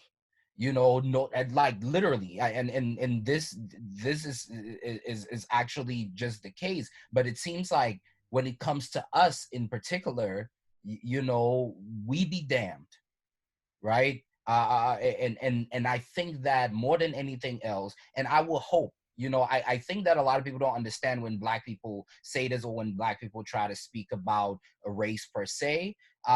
You know, like I would hope that we lived in a world where race actually did not matter, as it doesn't, right? But we do live in a world where it matters, and we live under and we bear the brunt of that every single day. So when I am approaching this question of our divisiveness, that is the lens in which I am viewing it. And because I view it in that way, then I have to constantly question, you know, where did I learn how to be divided? Which goes back to something that Nico said, right? A little history about the people in Rwanda. You know, between the Tutsis and the Hutus, right? The Tutsis were a minority in that country, but they were put in power by the Belgians, right? And guess what the Belgians did when it came? They literally came out, and now the Hutu said, wow, the people that were keeping you in power are no longer there. So now the Hutus turned on the Tutsis. So it's always understanding where this divisiveness came from, right? And Chinua Achebe even chronicles this in Things Fall Apart, where he shows literally how divide and conquer functions. So this is how I view this, and this is how I always go about, you know, looking at about how does our divisiveness, how is it affecting us, right? And how can we go about solving that? And it's about learning about each other's cultures, valuing those cultures, but not putting it above the bigger umbrella of who we are, you know. And that's how I take it. I love that. Let's see. We got two people who got a hard out at 9 p.m. Want to thank y'all so much for joining this. This is so deep. I was just saying we got to play this in some high schools. But Lynette and Kweku, appreciate y'all so much. I would just give the floor to both of y'all. We'll start with ladies first, Lynette, and you can say your bias after your last remarks. Mm-hmm. Okay. Thank you. So what I really appreciated about this exchange is how polite everyone was. Like, oh, I apologize. No, you first. Oh, I'll wait. I was like, look at this. So I appreciate that. And even just the different ideas, you could see the passion, and it was still there, even when there was not agreement, but just the listening. I feel like this could be a great, like a clinic for how to listen to what other people have to say. So I really appreciate it. It's really been an opportunity to learn. And I'm excited to have these new connections. You've given me more to think about around tribalism. In my mind, there's nothing negative about it. like I was like, it's all good. It's always the way to go, family first. But I have some more things to think about. So I appreciate being invited into this forum to contribute. What's your social media for people who want to follow you on the gram and all that? So I'm Lynette Johnson on Facebook, and I'm Naughty Poet everywhere else. And Naughty like hair, Knotty Poet on IG, Twitter, Gmail, wherever else. So all those. Sweet. Thank you so much, Lynette. Thank Have a good evening and stay safe. Wash your hands. Thank you. Just a quick comment about that. Doesn't that just say how the tone of this conversation, doesn't that say to you how we're going to change the world in a few more years? How this generation things, and I mean, think about it, right? This discussion is quite contentious, and we have managed to make sure that we do not get in anybody's face about whatever we're discussing, even when we had conflicting ideas. And this is how the idea should be presented, especially on topics like these, or subject matters that touch some of these very touchy-feeling type things that you have to talk about that are quite testy, and that can get testy. So I really appreciate it. Thank you for pointing that out. Yeah, I think Quaker already dropped out, but Tammy has a hard out at 9 as well. So just your last remarks and then your bias. So same thing with Annette. It's good having a cordial discussion. Enjoyed the conversation, and looking forward to at least listening in on more of this in the future. Thank you so much. And again, Tammy wrote the foreword to this book. Thank you for the words, brother, and for writing. And thanks for asking. Appreciate it. I just wanted to publicly say that, man. Thank you. Thanks, bro. Yes, sir. Social media? Nice meeting you guys. Oh yeah, social media. Social media. I'm not a big social media guy. Sorry. Don't have Instagram. Oh, we're judging you. No. Sorry. Like, hey, you walk outside without your pants, man. Come on. I try to keep my sanity. That's all right. That's good. Tell me old school. All right. It's nice meeting you.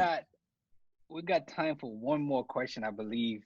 Want to give the audience and people watching enough to think, but not too much. I think Jason is Quaker is back. Okay, yeah, quickly. We were just gonna give you the opportunity to give your last remarks on anything, and then your goodbyes, and then how people can follow you on social media. Sure. My laptop died, unfortunately. Sorry about that, but yeah, it was really a great experience. Like bringing all of us, you guys, we all together speaking about something that really matters. So for sure, and wanna again thank you for bringing me on board. And next week you guys will be having the same thing, right? So if anything, you can always add me. It was I really learned a lot from the tribalism and cross culture and stuff like that. That's really something I'll take with me, and I'll get to really dive into more. And social media is K_M.H.A. IG, but barely going on anyway. But anyway, if you reach out to me, probably take a couple of days for me to respond. But hey, I will still respond. So just keep me in the loop. Anything, I'll definitely be glad to join any given time. So. Thank you to AK. He's looking him up right now and putting it on the chat. I mean, that's a true producer right there. Thank you. Oh wow! Thank you. All right. Thank you so much, brother.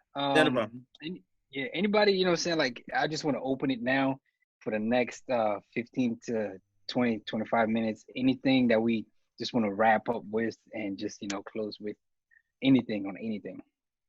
I do want to talk about that. Sorry, go ahead. Sorry, Nico. Sorry. Go ahead, Freddie. I think you want to talk about African democracy. Yeah, I think that's very important. Like for the diaspora, we have to talk about that. Yeah, very important. Especially the voting coming up. Mm-hmm. Go ahead, Freddie. You want to shake the table? Go shake the table. Okay. Sorry, I thought you were gonna present the question, then we answer it. Okay. So I'm paraphrasing the question because I can't scroll. I can't find it through our chats. The question. Already is how does tribalism stunt democracy, African democracy, but I was just gonna say Yeah, democracy. I'll say African democracy. I think it makes the most sense with the audience we have. Um, so, and I love a lot of you guys pointing out the issues with the Tutsis and Hutus. From Rwanda, let's not mention Cameroon is dealing with their French side and the English side, social Yeah. wars. In Nigeria, we have we have the Muslim issues, we have the Boko Haram issues, we have also the presidencies. Just historically have there been. So Africa definitely is imperative that we all be like-minded when it comes to unity for the future. As I look at everybody in this group chat and probably other people who are listening or messaging away, we are the generation that can make the difference. The reason why I say this is that, like Lynette said before she left, like I'm one of those people. I'm more, if you're black, I'm looking out for you because I know what it's like. I'm there. Like I dealt with it. I know what it is to succeed.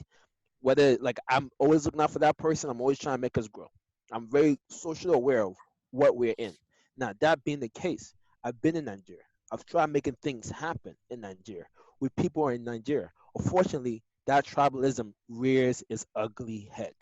It's harder to have a more futuristic or expansive view with people who have never seen the future, have no concept of it. You know what I mean? Or it's like they have no point of reference to what you're trying to introduce to them. And because of that, I think it destroys the democracy. Is why a lot of African democracies is the way it is now. But moving forward, everybody in this group chat, we are the generation that can make it happen.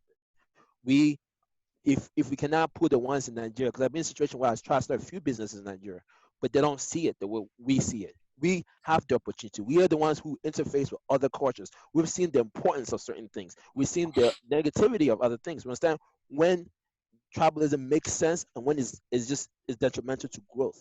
We all know this, and I think I'm imploring all you guys for the future. If you guys do what you can to make sure that we can make those changes in our respective countries, including here for within the black community. The reason why I say that is, a lot of the reason why Africa is not growing the way it should go, it's not because it's not intelligent people there. You guys know this. A lot of the Africans that make it here are doing great. So it's not that work ethic is not there. It's not. It's all because the cultural impacts. The reason why you can't start a legitimate business in my country up north. They'll cut your head off if you do too well. The same reason why Cameroon right now like has the opportunity to be one of the big African countries, but they're constantly, even to this day, right now, having civil wars with each other because they're willing to not let go of the past and work for the better future. And I think just to speak on that is definitely detrimental. It hurts the African diaspora. You name what country, you name what location, it hurts if we don't get together and just forget about the tribalism and forget what's the prosperity level of what we can be, the future thinking. The reason why I'm bringing this to you guys because I know from just experience and hearing you guys talk, you guys see the dynamics in it. And you guys know the history behind some of these issues, but we can change it. They're not gonna change it. They can't see past that. It reminds me of that Sia music video, Elastic Heart, where the guy couldn't come out of that cage, even though he could easily fit out, because they just don't see it. They don't have the frame of reference you guys have. When I go work in IT, I meet Cameroonians, I meet Ghanaians, I meet so many people, and I like them for who they are, even though I understand where they're from. And the reason why I could do that is because I've been blessed to be more in a multicultural environment. And that being the case, for democracy to be good in a lot of these African countries, we have to showcase that culture either with each other and take it back home, or just try to bridge that gap between some of the people back home who don't see it. And I think that's the comment, and I'll leave it at that. And you guys could jump on, and if I need to respond to anything, I will. I love your passion in this topic, and I just want to say, we all see it, we all know it. We in Africa have changed. I would say African leaders have taken democracy and turned it into some sort of tribalistic, discriminatory thing, and they use it systematically, where in parliament in Cameroon, for example, you see one political party with one member of parliament, and that member of parliament is that single guy who won the vote in the area where the founder of that party originates from. And that is what basically African politics is like. Let me not say African politics per se, because I think some parts of Africa have actually grown out of this, but it's still there. Kenya, for example, in 2008, 2007, 2008, after the parliamentary elections, there was so much violence across the board because I think the Kisi tribe was concentrated somewhere around Nairobi, and they had all these parliamentary seats. And, so African leaders have this history of always perpetrating or using to their advantage some of these tactics that always incite other tribes to go against others when it comes to preserving themselves as leaders of that country. And it's unfortunate. You see even in Cameroon, where Maurice Kamto is mostly supported by the Bamileke tribe, the Bamileke people, people from the Western region, and Paul Biya is supported by people from the East and the Central region. That speaks true of situations even with the war that's ongoing in the southern Cameroons, and how do we move past this, really? The thing is, the suggestion has been made of making sure that this generation that's coming, this new generation, the informed generation, I would call it, has the tools. We do have the tools to necessarily plug some of these holes and actually lead our society to a place where we are not using group dynamics as a prescription for how we move forward with our democracy project.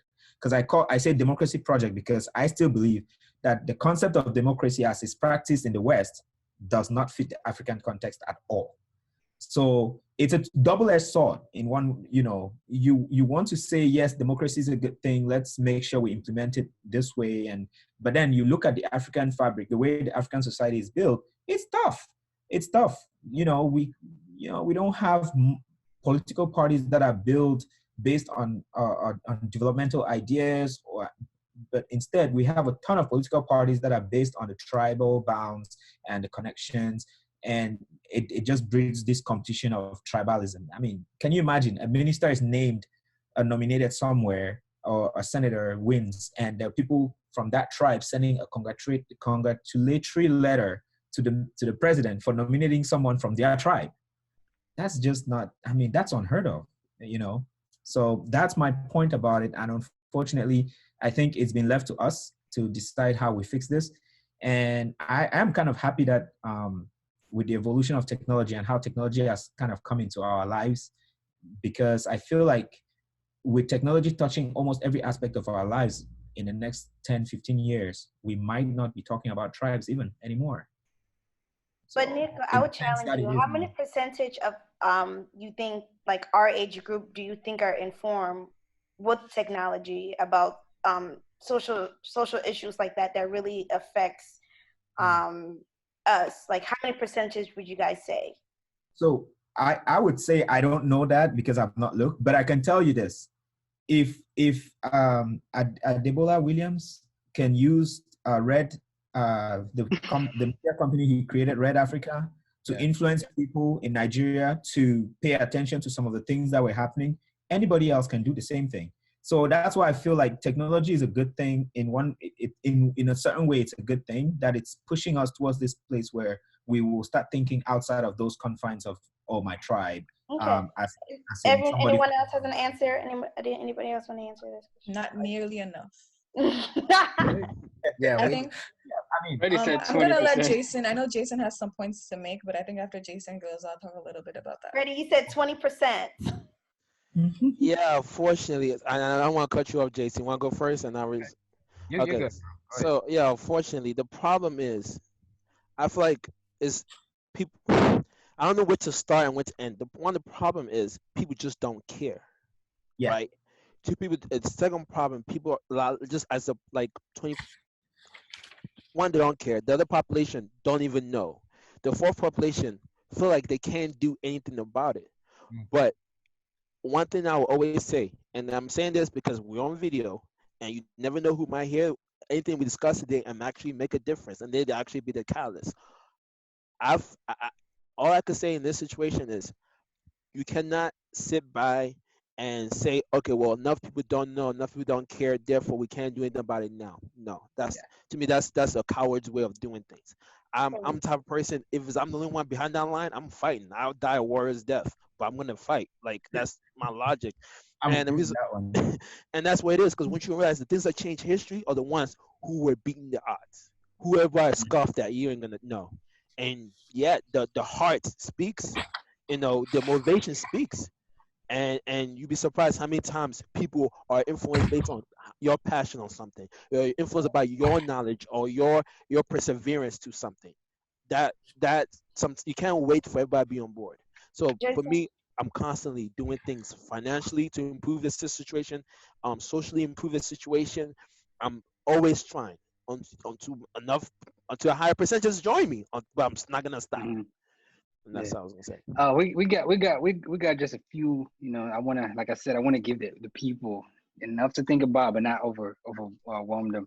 Jason, then Essay, and then I'm gonna butcher her name again. Yeah, Jason. Yeah.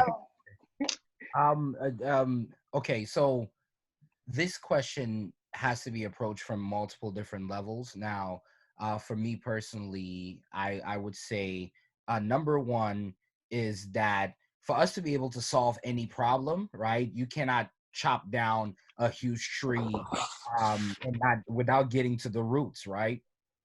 The roots about these things is that, if we are pushing back Africa some 600 years ago, we actually had empires, right? Empires were huge, whether it be the Malian Empire, the Songhai Empire. Empires were, huge structures, typically ruled by one person, and we thrived. We know till this day, as has been said, that the richest person was African, right? Who literally destabilized an entire economy just by traveling on his travels to Mecca. Now, bringing it back to the context of current Africa right now, we know for a fact that Africa is the richest continent in the world. We know it for a fact, right? We understand it for a fact that the reason why Africa is not, Mansa Musa, we understand also that the reason why Africa is not reaching its full potential is because of the history of colonialism, excuse me, right, of colonialism and the enslavement of our people. And then leading on to the current powers, colonial powers that are still controlling Africa. We know for a fact right now that most former French colonies, as African, are literally still paying money to France. Take Cameroon, for example. We still pay France to make our currency, right? It's incredible. We know these things to be true, and which goes back to something that even Rwanda did to be able to solve some of these problems. Rwanda got rid of his national language as French. Yep. Right? These are some of we literally need to decolonize ourselves, right? To be able to understand what has been done to us, right? The power of divide and conquer is still functioning in what we call now as tribalism. Right? Because historically, when you're looking at it, you are seeing that the African people, even the places that, my village is in right now, we migrated. We migrated and came to the position that we're in. And we all know that all of these things are done on purpose. We know it. We know it to be true. Now, the only, say, for example, there are many African leader revolutionaries that had tried. When you're looking to Burkina Faso, right, with the president who literally within 4 years, what's his name? I'm sorry, Thomas Sankara, who within 4 years alone was able to change up his country, pay off the debts that his country owed, and guess what? The French country did. They used his own vice president to kill him, and then the guy proceeded to be in that country and in power for over 30 years, ruining the country all over again. We know the same was done in the DRC, right? We know these things to be true. We know that truly the powers that are causing these divisions, even in Cameroon right now, we know for a fact that the person who is the leader of that country really, truly isn't leading that country. He can barely walk. You know what I'm saying? So it's that understanding that when we're speaking about how we can unite Africa is to be able to first decolonize ourselves of the certain things that we believe about ourselves. And that's why I said earlier, you know, pointing to the self-hate, it was not just a literal self-hate. It's literally how we view ourselves. Because if I truly understood and viewed myself as an African person, then I will know that my success was also dependent on a Nigerian person being successful, was also dependent on a Ghanaian person being successful, was dependent on a Congolese person being successful, was dependent on literally all the way down to South Africa, all the way, west to Ghana and Senegal. So without that understanding, just the African Union alone has the power to be able to do these things. But there's in Africa right now, which are the Chinese people. But I can go on and on.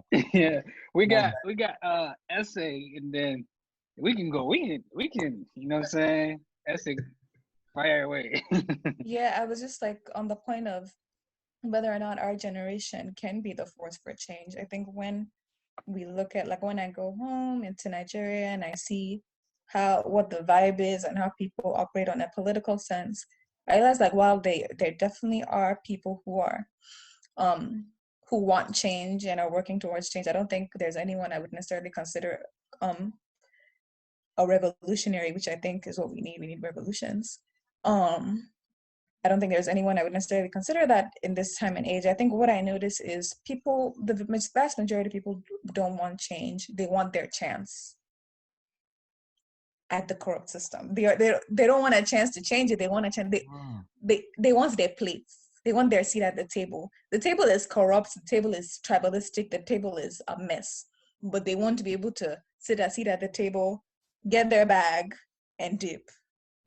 Like, and I think that is the mentality that we have, and I think that's probably like the people who have given up, that we have realized that like are vehement that there is no change possible, so like let me just take advantage of the system in a way that's possible, which is why the system itself needs to change, which is why I think that what needs to happen is a revolution.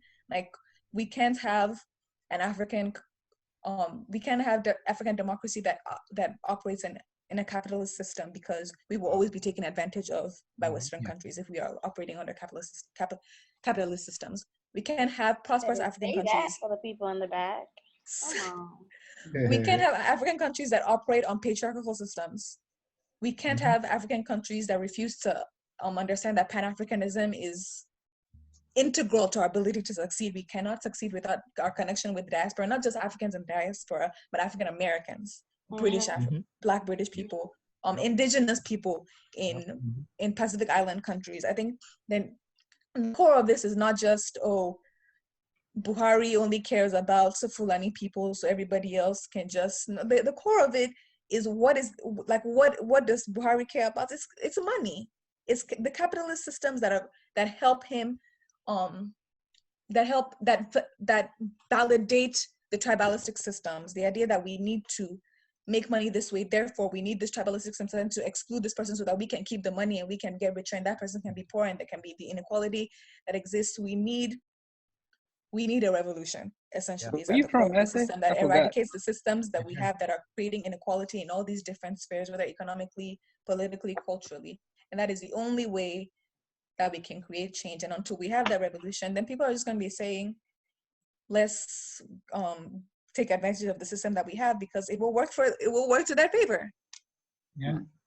He's from Nigeria, RifleX.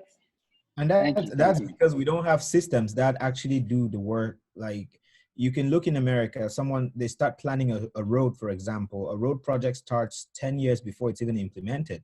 Funding is secured, the plans are drawn up, then they make sure that all the environmental aspects are done, all the studies are done. And that's when there's a different president or a different governor. And the plan stays there. And when the next governor comes, he takes over and just continues and makes sure the plan gets implemented, because that isn't always the case, but Exactly. People in the community have a stake in it and they actually pay attention. For us, if I'm the president of some place in, say, Cameroon, Southern Cameroon, and they start a project, as soon as I change the minister or the governor, the next person coming in, that money is gone. And that project is dead. And that's the type of, that's why I say democracy doesn't work in Africa the way it works in the West. We have to look at it and create our own way. And I think we have to absolutely applaud the Rwandan example. I'm going to keep going back to this. I hate the fact that the pandemic caused this shutdown and whatnot. I would have been there for about a month to just try to see and experience it for myself. But they have done an absolute amazing thing. The president, he turned, like Jason was saying, they stopped using the currency from the French, from the French colonizers. They stopped using the French language as their official language. The man, I mean, their president is writing op-eds in the Washington Post almost every month or every couple of months. I mean, this guy is just changing the way Rwanda is. And the mentality of the people has completely turned around from people who were fighting and cutting each other's throats and trying to rip each other's guts out 20 years ago. You know, it can be done. Africa can do it. We just have to believe in ourselves and actually step up and want to do these things for our future generations. Because we have to stop this mentality, like Ese was saying, like, oh, I'm going to eat now because tomorrow I might not be able to eat. So if I go in there, let me grab mine, fill up my bag, and dip. I want to say real quick, and not to be contrarian, just I think it's right to acknowledge these things, that democracy doesn't necessarily work in the West. There are issues. Why are you shaking if we talk, just go research research Brian Kemp versus Stacey Abrams in Georgia, and that gives you the summary of why democracy does not necessarily work in the United States. Secondly, I think with Rwanda, is such a beautiful and amazing example, but I think something that always gets left out because Rwanda looks like a utopia is that same president is known. There are time to be very any opposition very quickly gets shut down. Yeah. Which is why I keep going back to like capitalism and patriarchy and all those systems needing to be. I think if we just talk about tribalism, then we'll fix that, but then there will always be something else because at the end of the day, the root of this thing is capitalism, in my belief. And don't be shaking this table. Essay, don't be shaking this table. Allison, please, and then Therese, and then we're gonna wrap it up. All the Rwandans in the comments are like, Allison, then Therese, then we're gonna wrap it up. Yes. Like, first of all, Jason, you just spoke to my whole Black soul, talking about the end of ending colonialism, and it's been amazing, like, across these continents, how much colonialism has affected so many people groups, and so I can only speak to democracy in the West, here in the U.S. And SA, you're talking about, yes, there is some corruption here too. Surprise! Oh my gosh, you know. So this is not a localized issue. I kind of mentioned in my introduction, I work on Capitol Hill. I don't mention where. My position isn't really that fancy. I work in the basement of Capitol Hill. But I've been there. Be able, like, I've been working up there for a long time, and to be able to. That's a tribe, Capitol Hill. Listen, that is the tribe to the utmost. All with the collective belief in money, money and power, and so not even to go full political, just to see the difference in terms of the people up there. In terms of the climate, in terms of the feelings between administrations, and that tribalism that's built around whoever is in place in the White House. But one of the things that we kind of discussed, and then Lara, you talk about being a social justice warrior. Like, I love that, and we talk about having access to technology and how many people really understand politics. And so, so talking about wisdom, people don't necessarily incorporate wisdom when it comes to making these decisions. A lot of people, unfortunately, uninformed. People feel like you said, there are people who are just like, you know what, this has been the way things have been for so long. Why do I even care? Why? What difference is it going to make? Why should I vote? Um, and one of the things that I'm finding is that people aren't going to go to their phones easily to go look up, hey, what's the difference between these candidates? What's the difference between these different platforms? But we, as this generation, as social justice warriors, as budding social justice warriors, one of the things that attracts people, or people may not be attracted to dry statistics and, well, this person has this type of budget, and this one's going to talk about healthcare, and this one's going to talk about roads and stuff. And actually, to make a point, Nico, you talked about like different administrations and the money is going to make a road. Or what happens here is they decide to make a road, and somebody's cousin's brother's uncle gets the contract, and it isn't properly bid on. But that's a whole nother conversation. Yeah. But I think what helps us as this generation is being able to use these type of platforms. People may not understand the specifics about political groups, or agendas, or what bill this is proposing, but people will be attracted to our message and our passion on these things. And so like if I can talk to that one individual and be like, hey, did you know that this local election, they're trying to decide what to do with your school? Do you care about that? They're trying to decide who gets to live in your neighborhood, what your taxes are going to look like. And when you can speak to people in a way that speaks to what's important to them and the greater good for people like them, then all of a sudden you have some people who are interested in politics and do come up from a sales background, we call it the what's in it for me. And we can speak to that and influence people and influence generations to kind of turn around and work collectively. Thank you so much, Allison. Thank you so much. Yes. Teres, you got a last word? I know everybody, what I'm saying, we can go on and on, but we're gonna let Teres, and then we're gonna wrap it up. I mean, just to piggyback on what Asa said, like most people, let me not say everyone, most people are not looking for a change. They just want a chance. And I feel like it is what it is right now. Like there is almost very little we can do, especially about the older generation for right now. But what we can do is us, this generation, being enlightened and taking this onto our children and our children's children, and that's how the change is going to come. It's not because the old folks are just, I feel like they're just stuck in their ways. And first, they're not open to technology, they're not open to new ideas, they're not open to growth, they're not open to anything that they're not used to.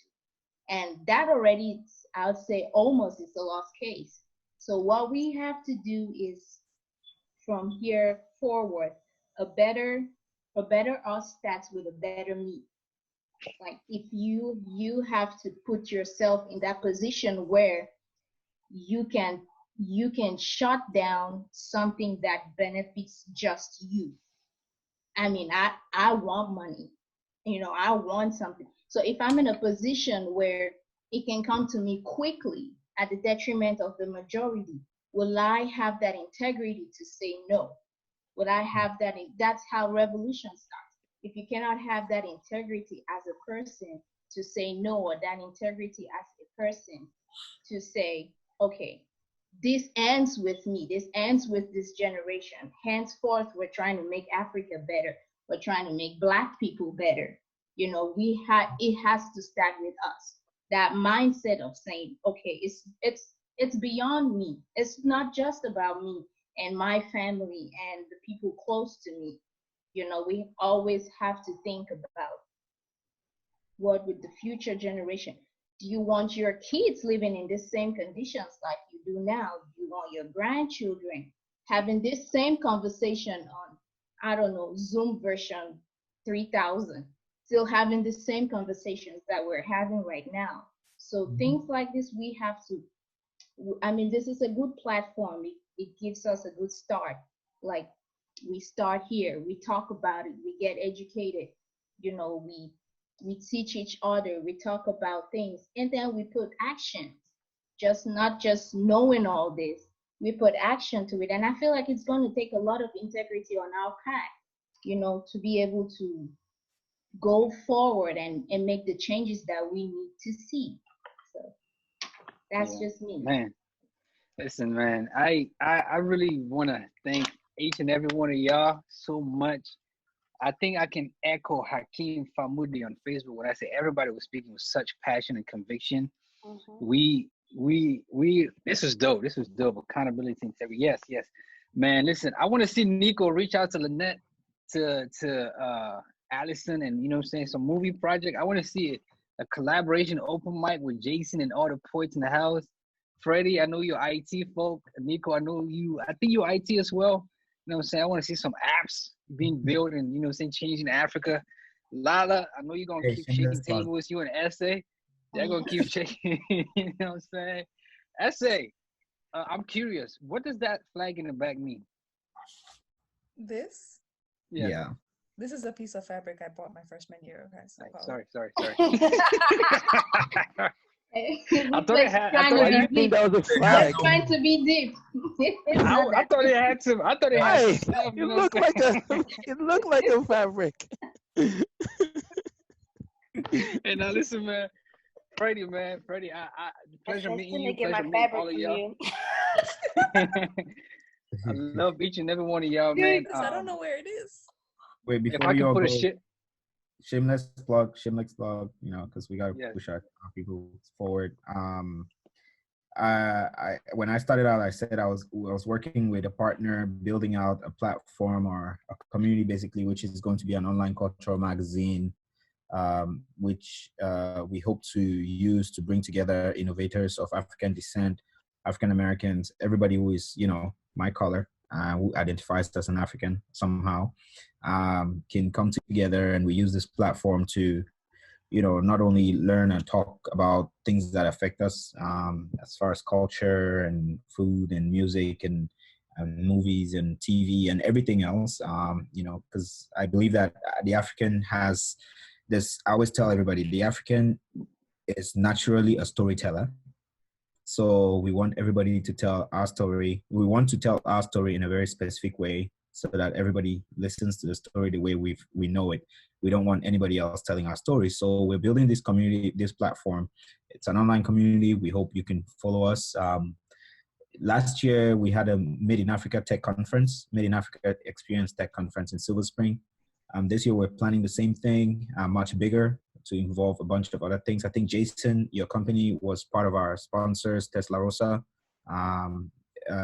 You were there, RifleX. So this year, because of the pandemic, we decided to, you know, get digital and focus more on that. And so we're launching our new website. It's still a soft launch. You know, go on madeinafricaexp.com. It's going to be ao.africa soon. Check us out on Instagram. Go on the website, take a look. The full website will be available to you after May 15th. What is the Instagram again? Made in Africa EXP and AYOO. Okay, drop it in the group chat, please. Yeah. Mr. Marisa, wait. Yeah. So go ahead, check us out. The public launch will be June 10th, and between now and June 10th, we're working on updating a few things. So I'll be reaching out to some of you so we can feature some of your stuff. I think Stuck in the Middle already agreed to be a media partner. So we're going to feature some of their content on there. So really appreciate it, guys. It was a pleasure talking to you all. I just had to take that opportunity to put it out there. So yeah, sure. I will go, if anybody is working on anything, you know, this just go ahead. Anything that you're working on, future goals like Nico, just open that door. So please go, feel free to do that now. Thank you so much, Nico. Jason here. Yo, I've learned so much from y'all. As an educator, I think it's very important for me to constantly seek out knowledge, constantly challenge the knowledge that I have, because what I think I know, I probably don't know, right? I know enough to know that I know nothing. So yo, I really appreciate each and every one of you, your perspectives, your insight. I truly appreciate it. So essay man, I'm gonna link up with you. I already followed you on Instagram. We gonna work on some stuff. I am a writer. I've been Jason, that's my friend. You got to get through me to get to her. Ask my permission. Don't be coming on my What up, friend. Mo? No, I'm Jason very said he got a boo. What's up? Hey, get to her. You got to talk to me. I Don't gotta do it. move. You Don't hear do me? it. But Get it. no, but definitely, like I've already been speaking with Nico, essay. I'm gonna be probably at the end of this summer, dropping my Of One Blood project. I'm quite excited about it. Literally, I was saying, yeah, I know Reflex. It's been forever, bro. But the project is finally coming out. I actually just spoke with Blitz Bazawule today. He reviewed the film. And Nice. loved it. So I'm excited, man. That's why I was saying I Movie, when I movie got on, almost I got was a like, nod in the Oscars, man. His movie was actually considered. exactly. I They're got very some good. good news. So he emailed me back last night, and I've been just high in spirits. But I'm very excited about being able to write and tell African stories. You know, I've always been a poet. I'm very interested in this intersectionality between music and Use poetry. that word. Come So, on. I'm so excited, but I can go on and on. Let me lead y'all to drop some knowledge on me, man. Of One Blood project, and also Jason wrote. When my turn come out, I'll You play better you. plug in. Yeah, he wrote something about Freddie, You gotta Freddie, plug. What you doing, girl? Freddie, what you got? What you working on, brother? All right, Anything? let me do closing remarks. One, that someone said this. I'm not the one who, but I'm quoting it. Democracy is not the best, but it's the best that we have. To kind of piggyback to the last thing, it's not the best option, but it's the best that we have.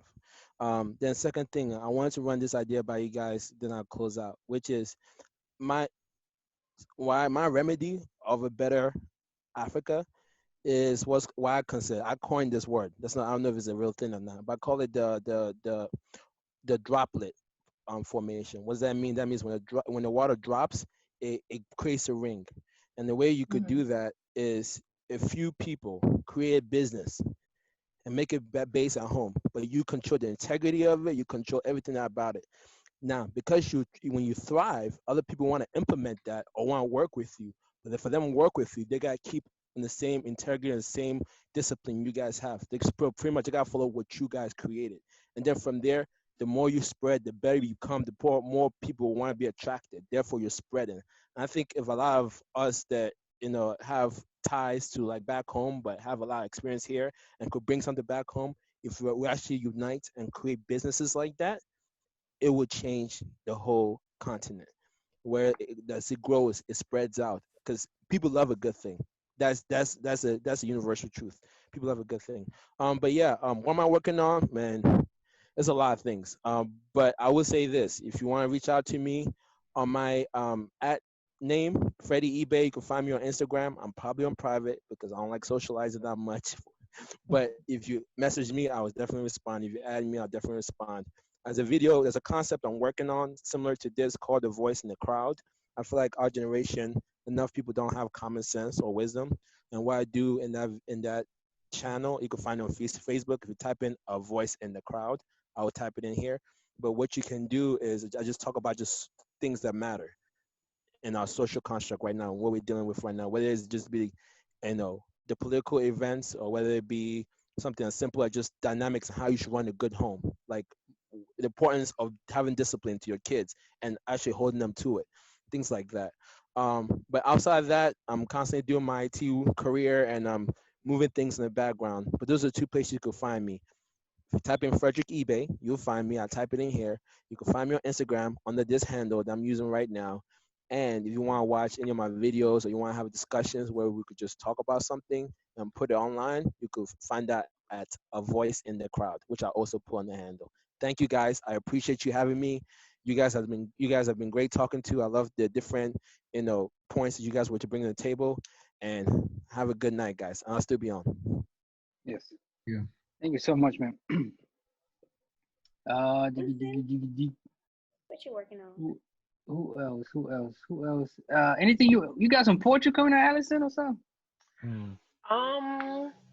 I've kind of retired from the poetry a little bit. I am picking it back up.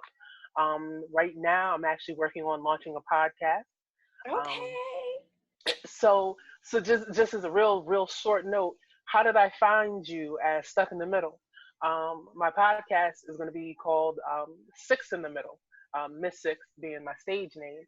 And so I'm looking it up and I'm like, let me see if this name exists. And then I find Stuck in the Middle. And I'm like, what is this? Oh, what is this? And all of a sudden I'm starting to pay attention. So thanks a lot. But that's the SEO. Right. So the concept of the podcast in the middle of six is just looking at being a Black woman and a Christian nowadays in terms of like in the juxtaposition of evangelicalism in this country, in the caught in between traditionalism in the church and the norms and how we're trying to break away from that, but what does that mean in terms of faith? So that's the discussion that's launching soon.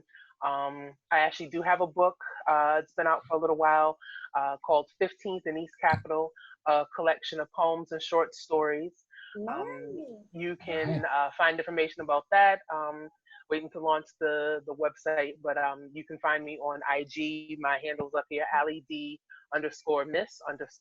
with 2 X's. And in the meantime, also starting with our election coming up in 6 months, we have no idea what that's going to look like right now with us being in quarantine. But I'm trying to ramp up and start with getting people registered to vote and starting to get the word out about what we can do as a community. That's it. But thank you again for the invite. Everyone has made some wonderful points. I've learned a whole lot. I have all kinds of notes. So please come find me. Thank you. Yes, definitely will. Shout out to Lala being a dope co-host, by the way. I think that was everybody. Man, that's dope. That was everybody. Lala, I don't know what you're working on. I am currently quarantined. So I am CEO of Cameroon YouTubers. You can find it at Cameroon YouTubers on Instagram. And what I do is I just manage a group of like 200 plus YouTubers. I just promote them. I'm just building the community. And that's what am I doing? I currently volunteer for United African Associations. It's an immigrant organization here in Chicago, and I just teach them about gender-based violence, sexual assault, intersectionality, and all that. That's what I'm doing. I'm going to be in a radio show soon and just tell them about the article that my friend and I, Nora, wrote called Uncle Stop Touching Me. And it just highlights the inappropriateness of uncles in our African culture and our African traditions. So that's what I'm up to. Good stuff. Shout out to that series, man. Dope series. Thank you, Jason. I heard that. Yeah. Uncle, stop. I think we can all. Stop touching me. I think we can all, and everybody watching on Facebook right now can all echo Joshua Kitatere. I butcher your name. I think we can all echo Joshua when he said, "This is the most I've ever learned in one sitting." And I got y'all to thank, and shout out to our other panelists who left at 9:00. For whatever reason, when we all quarantine, but they probably got family. So the book is called No Such Thing as Halfway. This is the reason why we all convene here. Jason wrote the blurb in the back. Thank you for that, by the way, bro. And hey, Nico, I see you got a copy. Appreciate that, bro. I got it last week I didn't get a chance to read because we're building this. We had to finish this. So I actually read through to chapter 3, I think. So I need to finish it. So I can't wait. Thank you, man. Appreciate it. And yeah, man, this has been really dope. This has been really good. I think we gave people and ourselves enough to think about, and the conversation continues. I'm gonna connect with everybody on all social media. Let's do the same, and let's keep pushing the culture forward. AK has been in the back. AK, turn your camera, your mic on real quick, and just tell us all to go home. He's not going to. He's not going to? All right, Mr. Producer. Thank you, everybody watching on Facebook. And this is Stuck in Middle Podcast. I have been your host, Flex, co-hosted by Lala, Jason, Nico, Essay, Therese, Freddie, Allison. We had Lynette, we had Tammy, and we had Kweku. Man, this has been love. Appreciate y'all so much. Thank you. Thanks for having me. Thank you. Bye, everyone. Nice to meet everyone. Oh, that's AK. That's AK. Bye, guys. Thank you for having me. All right. Thank you for having me, guys. Yeah. Nice meeting you guys. Okay, stop recording. Yeah.